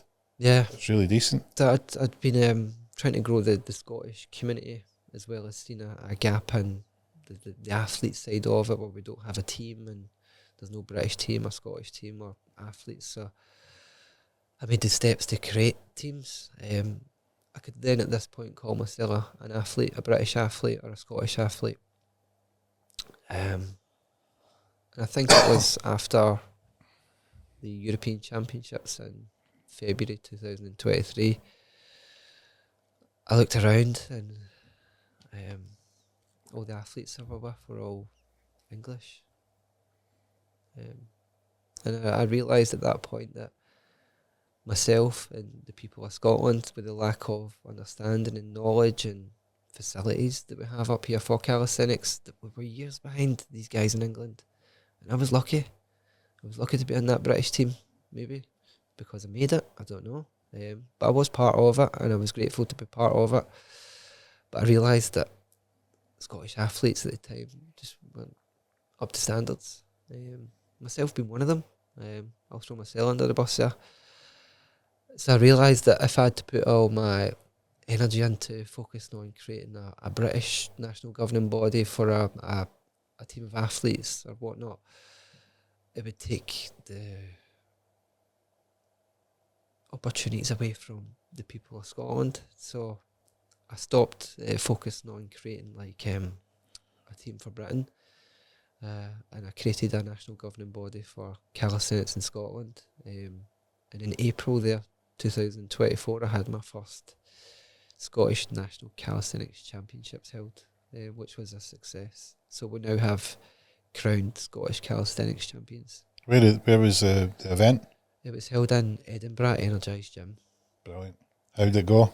Oh, brilliant. Yeah, we played the national anthem and things like that there. It's quite patriotic with the flags out, and the athletes that turned up relished it, loved it. They went home with medals, and now they look forward to training for the World Championships in 2025. Where is the World Championships held? It was organised for this March 2025 for Prague, but come back just over a week ago, it was cancelled. So we're awaiting on a further date for that. Good. I'm thinking around about August time, and we'll probably see us over Eastern Europe somewhere, I'd imagine. Where's the hotspot for calisthenics? Where the sun is, I would say. Where the sun is? Yeah. Right. The further into the warmer weather you go, you would find more people committed to training calisthenics. Up here in Scotland, we obviously have the weather to deal with. So What is, tell me what an ideal setup for you said facilities, what's ideal calisthenics? I'm maybe a bit naive and a bit thoughtless here. Yeah. Keep me right. I'm maybe It's too. like a functional fitness type rig setup, similar to what you would see in a JD gym, something like that. It doesn't look like a lot. No, but it's more than enough for somebody to train using their body. Given if you've got an understanding how to move the body, you can do push, dip, pulls. The outlay isn't. This is what I'm saying. This is what I'm thinking. I'm like, what? This outlay isn't going to be tremendous. You would be surprised if you had an understanding and things you could do with the body. given the amount of things I've may put out there. So the perfect setting would have a variety of different heighted pull-up bars, different bars to push from at different heights, vertical bars, horizontal bars, just a variety of different things to train in the body in different ways, I think would be like the ideal park. But you give me the top 3 exercises beginners should do for calisthenics if they want to get into it, what would be good? Top 3 exercises for me, the first exercise would be pull-ups on the gymnastics rings. Pull-ups on gymnastics rings, why? Why the gymnastics rings? It's a good one, but I'm curious as to what. From my training experience, you get so much more from the instability of the rings, right? Moving around and things like that, and you will adapt more quicker. You're trying to get those like you mobilising muscles to kick in. That's it. The ones that you wouldn't normally be able to touch or work on if you're working on a straight bar or things like that. So I always found the gymnastics rings was the go-to exercise if you're looking to get stronger or get more confident in that skill or position. Yeah. What would be the second one? The second one for me would be broad jumps. What's a broad jump? So broad jumps when you're standing, and then you would leap forward with the knees bending and landing with both feet planted on the floor. Sounds more core than... Yeah, but a plyometric type movement there. Right. Yeah, one of my go-tos for but training core. And the first one didn't seem that beginner. It seemed more... It seemed more you would... They could be regressed for a beginner. You could get resistance bands and stuff there, and it may take a week or two for you to get that first bodyweight pull-up. It may take a couple months, but one of the exercises I would go to if you even struggle with pull-ups would be get a band in and do a couple sets of gymnastic ring pull-ups. It's humbling, and you will feel that for sure. It'll probably take you about 3-4 minutes to burn yourself out. What about the third one? Because the broad jump sounds like, it's good for a beginner. Yeah. Straightforward enough. Yep. You could probably get the hang of it in a reasonable amount of time. Like with the rings, I thought you're probably going to be more of a challenge. Oh, yeah. The third one? Push-ups. They can be done anywhere, and you can learn so much from that, and it can enhance. Any particular type of push-up that's more aligned with calisthenics, or is it just the movement? Just pushing up. Yeah, just doing any type push-up I feel would be beneficial to get better at calisthenics. What's the 3 biggest misconceptions about calisthenics? It can be an exercise, it can be something that's overhyped, it can be you need to do it this, and it's just not true. Like what's the things that someone comes to you with that they will say this, and you're like, it's not really like that. So it might be if I can do a muscle up, I can do anything.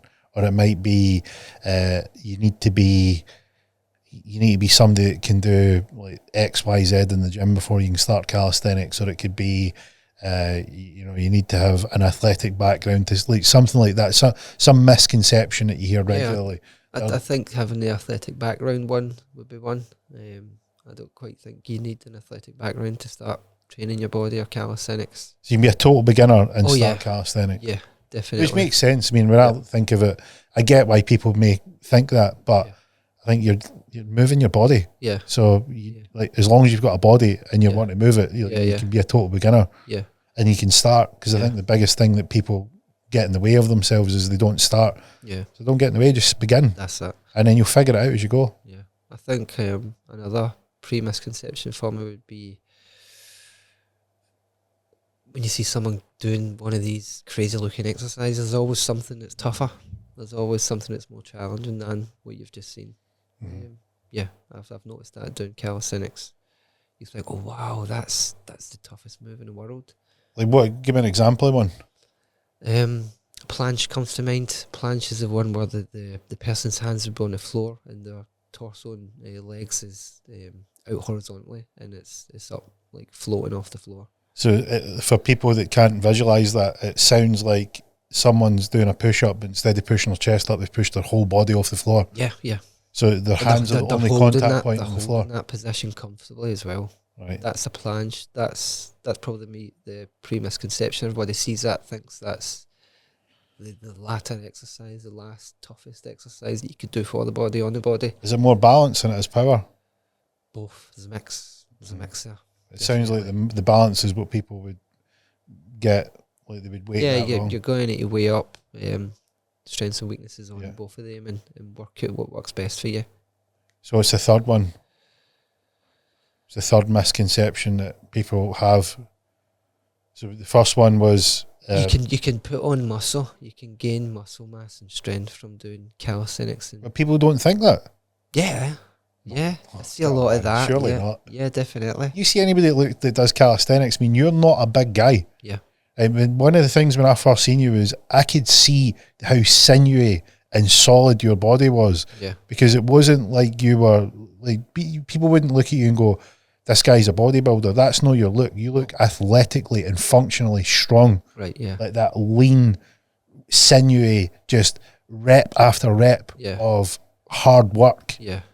And you could tell, like you can tell looking at your body that it was there, the power was there. Yeah. But it wasn't necessary. It wasn't like you had muscles on your ears and you were blown out of proportion. Like you were functionally strong and proportional to what you were doing. Yeah. And it was clear. I mean, you wouldn't like if you imagine you didn't train, you wouldn't look the way you look. No. So it was obvious that looking at the way that you looked with the proportions in your physiology, you had strength training in you. Yeah. And you can see it. Yeah, I think that pre-misconception may come from maybe bodybuilders or some people that may be intimidated by the likes of calisthenics or pull-ups. That may be where I'm going down that route. I feel, right. Yeah. No, because I'm the exact opposite. I looking at that, like, if anything, I'm looking at people don't. The thing with anyone that's followed bodybuilding is that when you follow something, bit like you've maybe followed calisthenics, you can see the slight things that aren't obvious to people. Yeah. So when you look at someone's physiology, you're looking at, the sinews, how that muscle contracts. You're looking at their shape. You're looking at the proportions of like the bicep to the tricep to the shoulder. You can see things that aren't obvious to people. And it's like you see some, like if you looked at like yourself or Anatoly, people go, they're not big guys. But if you've been in the gym, you train, you're like, this doesn't portray the whole story, because if you see like that definition and that sinew, that only comes from reps. That's mature, earned power. Hard work. It doesn't look huge like the traditional, like huge wrestlers or anything. But it's got a lot of power in there. And when you've been in trained, you can see it. And that's the things that people notice. But do you think there's a relationship between that functional power? You'll train that muscle to grow to its functional strength rather than trying to make it look huge. Oh yeah. That was one of my big things that I was passionate about, was just better and enhancing myself, and it was never about how I looked in the mirror. And I found that calisthenics played a big part in that. And anybody will probably tell you that does calisthenics, it's not about how you look, it's about what you can do. Yeah. Well, even if you look at, for instance, you were saying yesterday you were 49 kilos and you went to 59 kilos. That's a 10 kilo jump. That's nearly a 20% increase in muscle. Yeah. And that was over a space of about 14 months or so.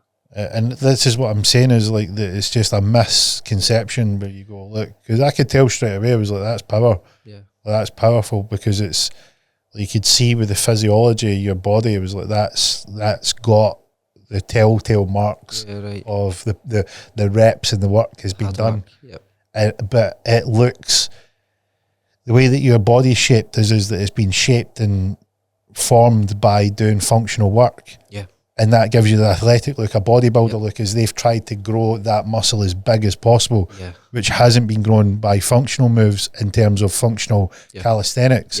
That's been done with isolating the muscle using weights to make it look as big as possible. And that has a very different look. That's true. But I would have never thought anyone would have thought that you'd do calisthenics and you wouldn't gain muscle. It's just muscle you would gain wouldn't be a bodybuilder style muscle. It would be that functional power muscle.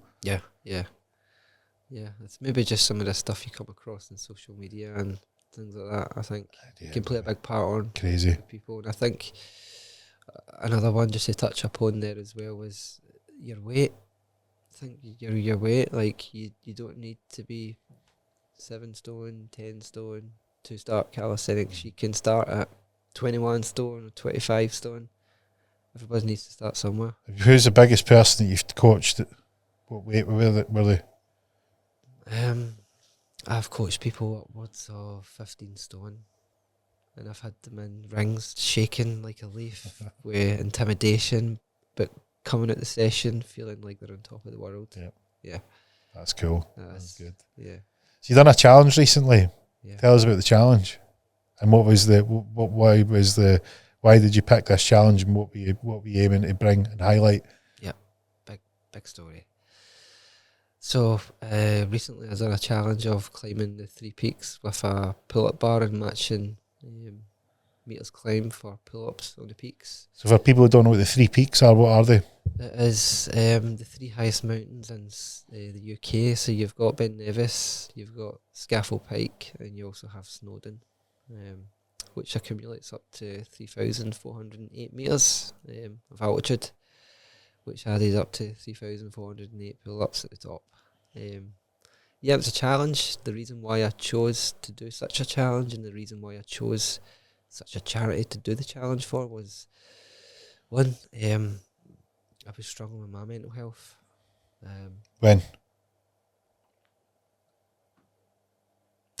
The latter stages of 2023.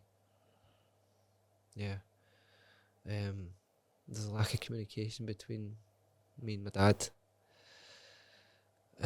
My dad's becoming unwell at the time. And yeah, there's a lack of communication there, and I'm maybe at this point in my life where I could be doing with some father-son time. And I never quite got round to that. I got round to spending the time with him. And I feel like that played a big part in my mental health decline. You declined because you spent time with him? No, because I never got to spend time with him. And I also, just prior to that, I wanted to take a wee break from teaching calisthenics, so I got a job doing delivery driving. And I felt like I was getting stuck doing delivery driving because it was a weekly pay. And I then started depending on that weekly income, which then became part of routine. So I was maybe looking for some escape and maybe some guidance, maybe from a reassurance from my father, and maybe some ways to continue to chase my dreams and always believe in yourself, you know. And I maybe at the time when I'm applying for the job in Iceland, I've maybe struggling a wee bit financially, whether it be with coaching, being self-employed and things like that there. So I feel like me going into employed work again opened up another can, which got me caught on it, which brought me up into the start of 2024. It still had a lack of communication. When you say lack of communication, like what is that? Like what? He's not talking, or yeah, he would. Like for example, my father would come and visit my other siblings in around Glasgow. Give it these from Ayrshire, so he would drive up and visit them, and then I would see it on social media, and there would be no visit to me or my family. So their questions were there. Alarm bells were ringing for me instantly. Yeah, so that played a big... What are you thinking? Like, what's going through your mind? I was just struggling and maybe looking for a wee bit of reassurance and support in some ways. I don't know.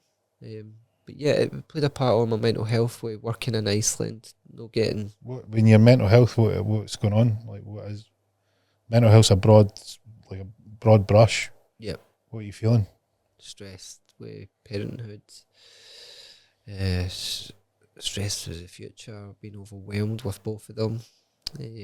Both the kids, or the future? No, just with the future and my work-life balance, I would say, as well. Struggling to manage myself as who I had been a couple months before. Maybe just losing my way a bit, delving into cannabis a bit more. Having a bit more of a clouded mind, and I felt like that snowballed. I then stopped smoking cannabis. I then went over to Amsterdam to compete in November 2023. I went over myself, cannabis free. Went over, came back with 2 gold medals. Never touched a drop of cannabis, and then the minute I got home into my surroundings and routines, I relapsed. That was in November 2023. So I then looked to set up a charity fundraiser for Scottish Action for Mental Health. And the first challenge was to climb the 3 peaks. No, not the 3 peaks, the Ben Nevis with a pull-up bar, and do that, matching for meters climb for pull-ups, which was 1,380 or something there. Done that. And yeah, it was grim, that first challenge, being up at the top doing pull-ups and minus 15 cold, trying to raise money for charity. But that then, it never cured my mental health. It never got me. What is it? You keep using the word mental health. What is it you're describing? Maybe it's the stress of the overuse of cannabis consumption and the clouded mind and the stress. Be specific. What are you feeling? Are you feel dependent? Do you feel helpless? Do you feel lost? I did, yeah. Do you feel depressed? All of them, because I'd relapsed again at this point. Yeah. So what, do you feel like you can't do it? You can't function without this now? I did then at the point, yeah, relapsing. It really tore my world down, because just a couple of weeks before that, I was picking up gold medals and I was drug free again at this point in life. When you say drug free, you mean you're not using cannabis? Yeah, that's the only drug I've ever been near. Yeah. Right. So you feel like you've got this dependency and you reach for it because you need an escape because of how you feel about the relationship with your dad, and that you're not really getting out of it what you should be, and he's not well, and you're reaching for this as an escape, and then you're having this feeling that you're doing really, really well. You've came back with a couple of gold medals, you know that you're on your path, you're following your purpose, but then this sort of ugly head of your relationship with your dad rears itself, and then you reach for cannabis to escape out of it. Yeah. And then you feel like you're being swamped with the feelings of stress and dependency. Yeah, and it was the swing of tides as well, from being self-employed to new working. Why were you moving? Was it purely financial that you done that? To get a break from it. A break from, like, what we need a break from? Like, if you're on your passion, your purpose, you don't need a break from it. Yeah. So what's happened? Because that's I became overwhelmed with everything that I was doing. I was doing too much, and at this point, I'm now a father of 2. What's causing the pressure? There's a straw that's broke the camel's back. Finances, obviously. If I've led myself into Iceland to sustain myself a bit more and continue delivering calisthenics. Because if you've got money, you're not going to need to take a break. That's right? it. Because I never had this problem when the lockdown was in and I was receiving that back payment. Yeah. Yeah. Right, so you've got a financial burden that's a straw that's broke a camel's back. You're now pushed into a role that isn't your purpose. Aye. Now you're off purpose. Yeah. Now your dad's paying attention to your brothers and sisters and you're not getting anything. Yeah. What do? I need to escape. Let me go and get a joint. That's what had been happening. Yeah. Right, yeah. So that in reality, because this is the issue for everybody that's listening and everybody that's watching this. Here's the real danger or mislabeling how you feel, because you can only deal with how you feel if you are accurate and specific about what you say. Because if you use words like mental health and all this, it's too vague. You don't actually know what you're aiming at. No, because it can be anxiety or trauma or stress or blah blah blah blah. And you're out here. It's like you're out. You don't know where to look. You don't know where to start. But if you just know what I dig, I think it is. There you go. Look, and here's what we've happened. We've went from stress and overwhelmed and I need a break and all this fucking woo-woo shite of what's out there. You go, what is it? And you go, I don't know. You do. What was the straw that broke the camel's back? It was the money. Why was it the money? Because I had financial pressure that I needed to go and earn more than what I was doing, and it took me off my purpose. And I felt shite about that because I was on my path and now I'm off the path. And I'm back on the merry-go-round of needing to go and earn weekly pay, but I need the weekly pay, so how can I get back on the path? Now I feel this mismatch in my life where I know what my purpose is, but I'm not on it. How do I feel? I don't feel good. Right, and then I've got the stress of being a dad. I'm really sure how to be a dad. And I would love to ask the guy that I think could probably answer that question. My dad, he's not interested in me, but he's gone and seen the other kids. How do I feel? I feel like I don't like how this feels. What's your action? So I explain this in my coaching. Here it's really, really, really, really easy to understand when someone gives you the instructions manual. Yeah. The instruction manual of your mind is your thoughts and focus is at the top. Then the next thing is how you feel. Yeah. And your feeling will drive your action. Yep. And it goes in this, Right. and it does this. Yep. So let's play it out. Your thought and focus is, I need to get another job because this isn't paying the bills. How do you feel about that? What was the feeling? Negative. Yeah. How do you, but what, tell me, describe the negative feeling. Like, is it, the negative feeling isn't doom or death, it's something else. The negative feeling is that you've been taken away. You're something great's been removed from your life. You're feeling that you don't have a choice. You're feeling helpless by that choice. You're feeling forced to make that choice. Yeah. What's your action? So you've got your thought and focus is financial pressure. Yep. Your feelings are helpless, Yep. forced, Yep. negative, annoyed. What's your action? Return to cannabis. There you go. So then you turn to cannabis, and what's your thought about that? Because remember, everything's about meaning. Your meaning is, I've relapsed. I'm getting further away. Right? This thing, I'm escaping. Yep. I'm using escapism. I'm not facing what I'm needing to deal with. Yep. So what's your next feeling? What do you feel about that? You're going to be putting it off. You're kicking the can down the road. Yeah. Or just that I don't need to deal with it now because I can get a better feeling. My feeling is I either face what I'm doing, I don't want that, Yep. or I can take the escape. So you take the escape, Yep. I'll have another joint. Yep. Because it's not a problem if you're doing it and you're feeling good. Yeah. It's a problem you're doing it to escape. Yeah. And then your action is, I'll do more of it. Yep. And then I'll blame, it's this, it's that, it's my dad, it's that. It's not, it's, your dad's a part of it. He's a character in this play, but it's really that you're off your purpose is really what's getting to you. Yeah. That's really what's the burning ember of why you feel the way you do. Yeah. Right. Right? And see if you're sitting giving it mental health and trauma and blah.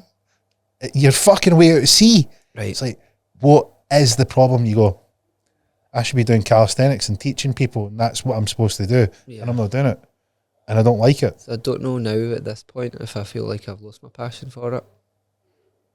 At this point, as in 2023, or do you mean now? No. Yeah. What do you feel? What's your thoughts and focus? We'll start with the top.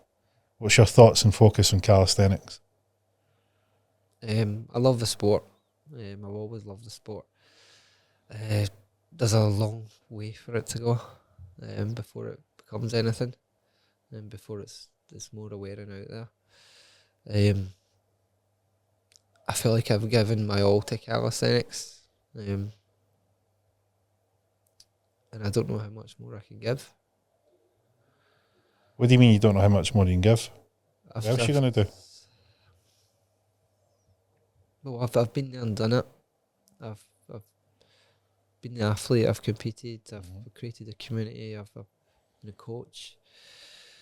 I've delivered one-to-ones. I've set up events. I've been sponsored. I've got people sponsored. I've done everything that I envisioned myself doing up until this point. You finished? No, that's the only thing. Like, I've still got What have you got left to do? have an outdoor calisthenics park built. Why is that good? I want to be able to leave something, What do you want to leave?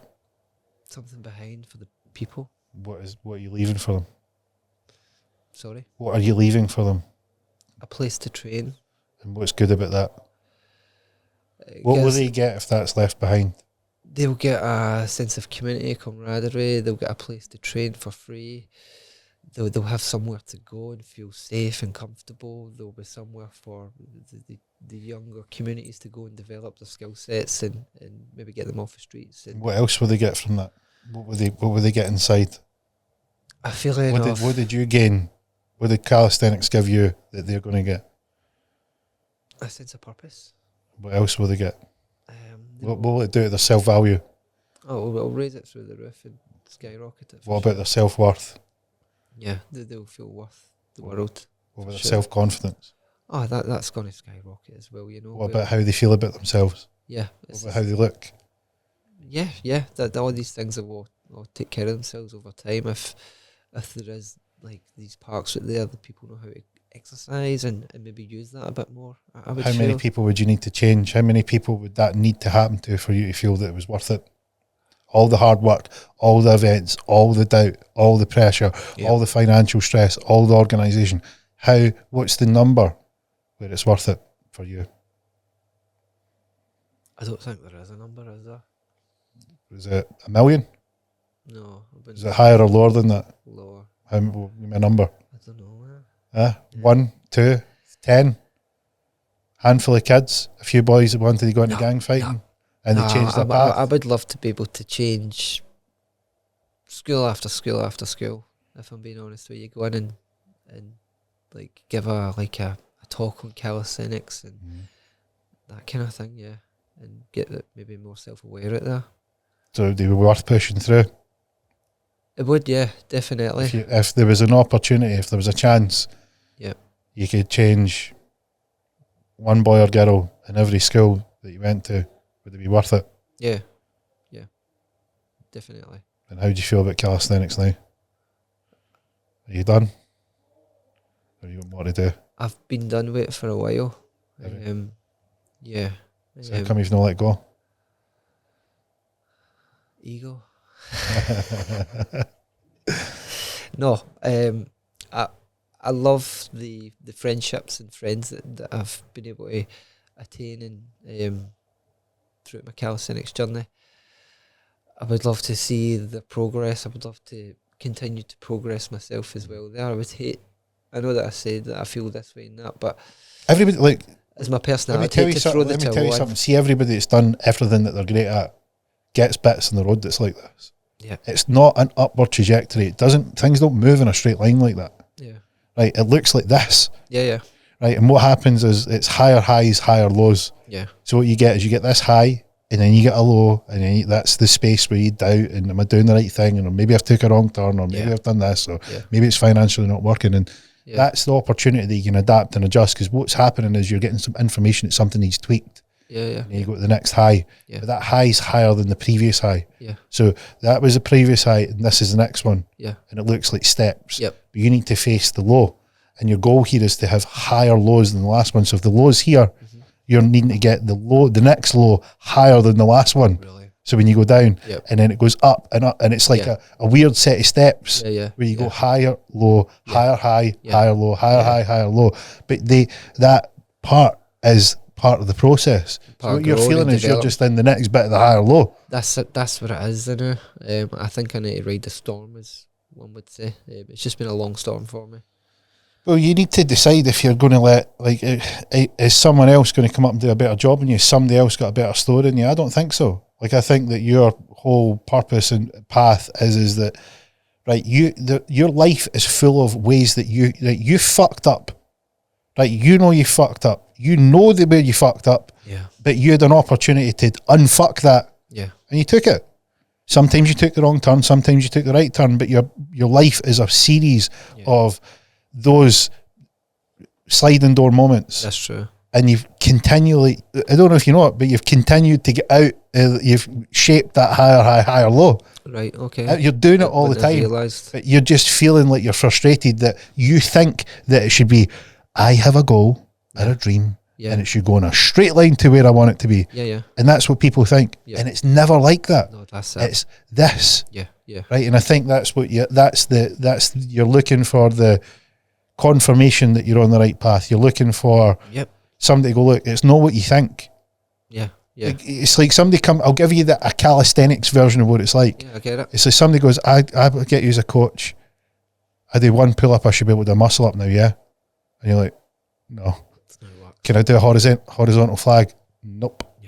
Yeah. Can I do what's the hard one with the balance? The planche.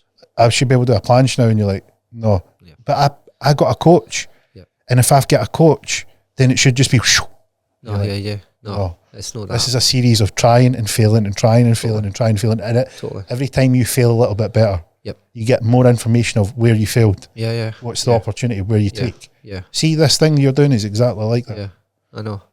It's just this frustrating. Part of the latter part of 23, early 24, I feel like has been that. downwards for me to then start climbing back up again. Well, what you've needed is like your continued theme is you've wanted support from someone that wasn't there for you, that you felt should have been there for you. You felt that your dad should have been there for you, right? And he's not been there for you, and you feel hard done by that he's been there for you. Have the perception that he's there for your siblings more than he is you, right? And that eats away at you, and that inner bitch triggers where it says, oh, you should feel really bad, because by your own admission, you were always brought up around women. What do women do? They mother you like, oh, it's not your fault, it's this, it's that. And that's nice, but it takes the hard edge off you, that ruthless edge where you go, right, you can do that, Dad, and that's your call. I'm not going to let it get in the way, because I've got a mission and a purpose, and it's going to be done. It's going to be done with you, which will be great, and it's going to be done without you, which isn't as great, but it's not going to change the path, right? And but what you've always looked for is the reassurance. And the reassurance doesn't come from the mother inside. The reassurance comes from the masculine energy, which is pick up your fucking panties and get on with it. Like, harden up. Right, stop fucking jessying it about with it. It's my struggle and my dad had a favourite. Who cares? Who is it going to knock you off your path? Right, you're not the favourite. So what? You're not the favourite. What are you going to do? Be your favourite. Be the favourite for your girls. Be the favourite for everybody out there that needs calisthenics. Be the one that they need. Be who you needed your dad to be. Be that guy. Be the what? Say, listen, I wasn't the favourite and I wasn't picked, and I could have let this change my path, and at times I did let it beat me, and I did reach for cannabis, and I felt that I escaped, and I knew it wasn't right because I didn't feel right. Right, and I blamed all this shit that's out there, my mental health, my journey, my trauma, and all that sort of stuff. And you've got good trauma, right? I've got a trauma gauge. You've got some decent trauma in there. Like, you've made the minimum cut. So it's probably in there and it lingers. But you know what stands out to me more than anything is that you needed the reassurance for the man in your life that wasn't there. Right? That's all you needed. Right? But guess, here's the deal. Here's the thing with boys. We don't need our fathers. We don't need our actual brothers, because we have to find father figures and mentors and role models and brothers that aren't initially our biological ones, because you'll be around good people that'll push you up and they'll push your buttons, the right buttons, to say, get fucking on with it, you're doing the right thing. And that's what you've needed, and that's all that's been missing. And you've been off your path, and that's cool, but you've got a purpose, and you know what the purpose is? It's higher than you. The purpose is there's people more important, there's people, that purpose is more important than you, and you're the one that's going to do it. Don't fucking let that get in your way. Right? No, the pity party about, like, I wasn't the favourite about that. Right? So maybe you didn't fucking, maybe you were like the 8th favourite. I know. Right? So what are you going to do about it? Like, you can't change it. No, it is what it is. And say, look, it's done. Like, here's the thought. Here's the thought and focus. Should I focus? All right, we'll talk about your dad. We'll go through the exercise. Right? Your dad, you are not the favourite. Here's your focus. You can focus on, I wanted to be his favourite and I'm not. Right? There's one. Option one. Option two, I wasn't his favourite and I'm going to be the favourite for somebody else. I'm going to be the favourite for my daughters. I'm going to be the favourite for the kids. There's a meaning that you can attach to the two of them. Right? What one, you can have option one, option two, which one we want to do. We'll go to feelings next. Right, two. So you can be that father figure, role model, brother figure, strength. Know what it's like. I know what you've been through, because here's where the skills of being around the girls are. See them. You have empathy. You can talk to people and say, look, I know what it's like when you don't feel like your favourite. I know what it's like when you feel like you've been let down. I know how that feels, and I know that you want to escape. But listen, the harder option is a better one, right? And you can do it, because I know that I've done it. I've done the easier one, I've done the harder one. The harder one's the best. So if you can, dig deep and let's try. I know you don't feel like it, but let's try it. We're going to use this thing called calisthenics. It's tough and you're going to get there, but I'm going to show you how to do it. Right? What do you feel about that? How do you feel about what I've just said if you're doing that for someone? Passionate.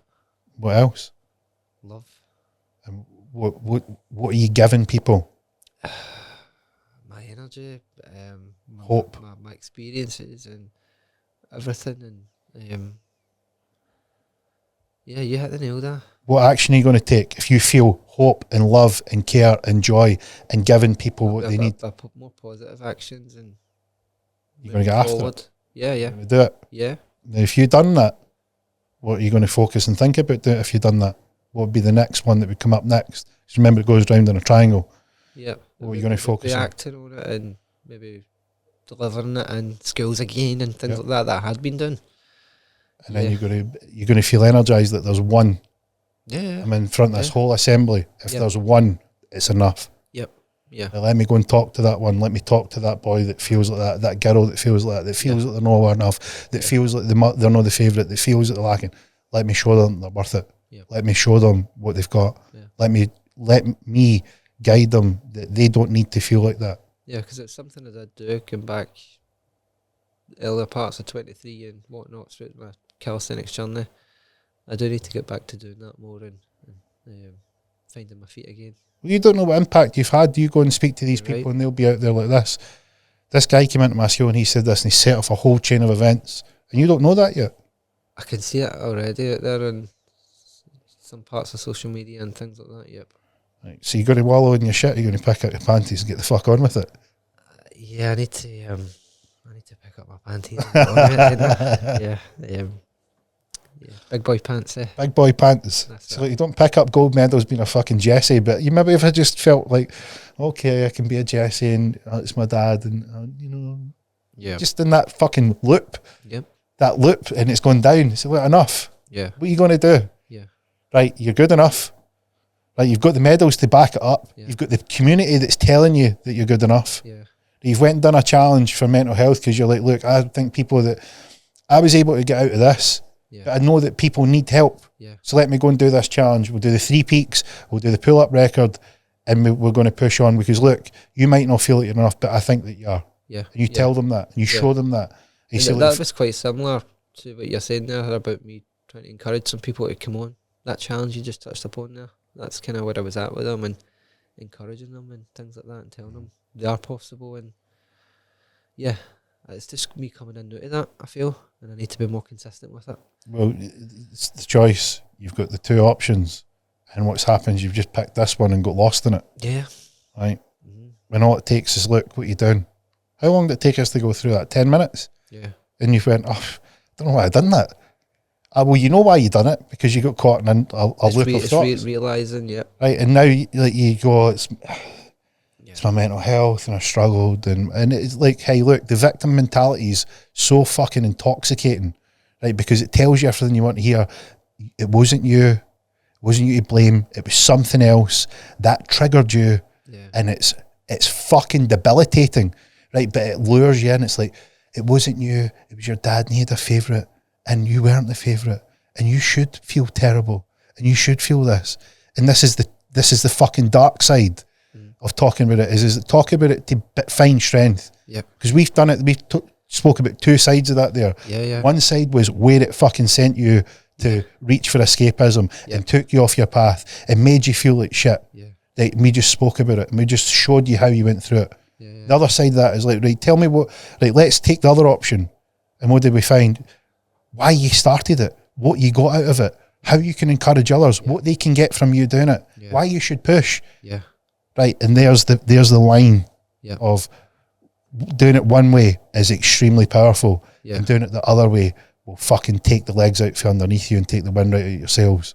So be aware of what they are. And if you're still stuck, see if you're out there listening to this and you're still stuck in that loop, just recognise it. I'm not saying to change it, just recognise it. Yeah. And if you don't like that where you're at, know that there's another side to it. And if you want the other side to it, it will be harder than the victim mentality. It'll be harder and tougher. Initially, you're going to have resistance to it, but keep going. Yeah. Because see, when you get out the other side of that and you take the harder option, you get to keep it because you earned it. Yeah. And it is like a feeling like no other. Yeah. And that's what you want to have. Yeah, totally.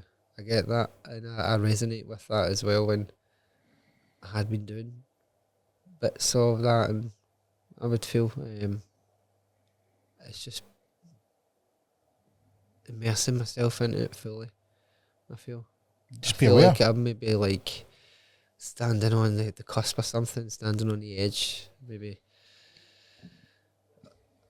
from lack of experiences or past experiences, maybe scared and intimidated to take that step away from self and being employed to self-employment again. And let me tell you something. Right. See if people like what you're doing, they'll back you. Yeah. Whether it's that charging, 10 or 20 quid a month for a membership, whether it's promoting a product, whether it's paying for your time one-to-one, people will back you. Yeah. But for people to back you, who needs to back you first? Yourself. You. Yeah, no. So don't fucking ever not back yourself. Yeah. Don't ever blame your dad. Don't ever blame whatever the fuck it was.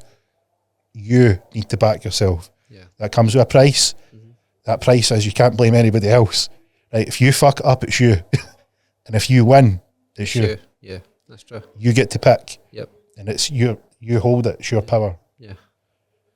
Always back yourself. I know. Right? And see, look at the things you're doing, man. Talking to kids, you're getting people out there, you're getting people coming out and meeting you outside to train and to push. Yeah. I know. What is there not to like about this? Yeah, I know. Maybe for where I was at I'd maybe put on too many hats. I feel I was trying to be a friend, try to be a coach, try to be a leader of Calisthenics in Scotland and the UK and everything. I was juggling too many hats, as I would put it as. It's prioritising which one you should have on. I've literally just dropped them all. Well, here's the first thing. The first thing you should prioritise is what? Right, for all of this to work, what do you need? I need to focus on myself. You need to focus on yourself, and you need to be able to pay for it. Yeah. So the first thing you need to do is get the commercial side dialed in. Yeah. Right, because when you have the money, when you have an income, guess what you can do? You focus on more stuff. That's true. And you're not hindered by how to make money. Yeah. So the first hat that you need to put on is I need money in. Yeah. It's number one. Yep. Then number two is what is the next thing that has the biggest impact? What will shift the needle the most? And that's the second thing you take care of. But the first thing is the foundation, what you build off of. And that is always money in. So you need to have a model that generates revenue that allows you to do what it is. Then the next one should be what moves the needle the most. Oh yeah, yeah. Right? Yeah, I get and it's that. getting that in priority. It's not having too many hats. You can have as many hats as you want, but you need to prioritise which one comes first. Yeah. So there'll be one that you need first, and the first one is money in. You need that first. Yeah. I think that's being a coach for sure. And to be coach, then you get money in, and you can that's your primary focus. Yep. And then that next one should be the one that makes the biggest impact, the biggest splash, moves the needle the most, impacts the most people. Yep, got you. Right, so it's probably not going to be world champions. It's probably going to be speaking in schools. World champions is exposure, which is good. Yep. But to do that, you probably want to move the needle the most, which is getting the word out there, which is number two. Yeah. It's not going to generate revenue. That's coaching. Yeah. The next one is getting the word out. That's true. And after that, you can go to, right, we're going to niche sport. It's going to be this. We can get accolades and so on. Yeah. Because what you're going to get is the people that you coach, they're going to see the results and they want that result, and that will fill in the bottom one.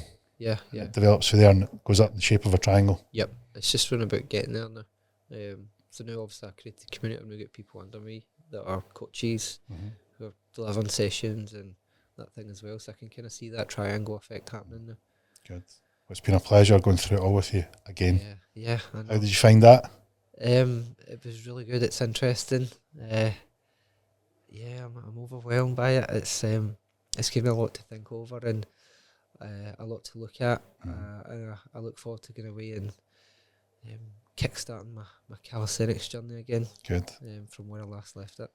Well, it was a whirlwind again. Pleasure having you on. So thanks for taking the time out, telling your story, being as open and as honest as you have been. And we'll look forward to it. I'm happy to show you some of my mindset coaching tips, how to get your goals aligned, because I can see exactly what you've got. They're just in the wrong order. That's it. Yeah. Easy to fix. Yeah, I know. Super easy. Tried everything on my own and I need a wee bit of guidance. I'll be able to tell you exactly what to do. Yeah, good man. So thanks for coming on. It's been a pleasure. Oh, thank you very much. So we hope you enjoyed this week's episode on Mountain Mindset. What a story from Paddy, telling us all the twists and tales of his life. Part two, we touched on some of the things that we'd done in the first episode. We went a little bit deeper, and it helps shape and understand some of the meaning that we attach in life and how that can trip us up.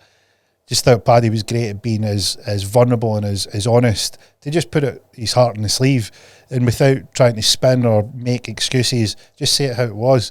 And it shows that when you're specific about how it is that you feel, you can move all those labels out the way, and you can actually really concentrate on what it is that you need to fix, or what it is that's missing, or what it is that you feel is causing that feeling or negative thought to spawn. And when you do it, you can hit it hard.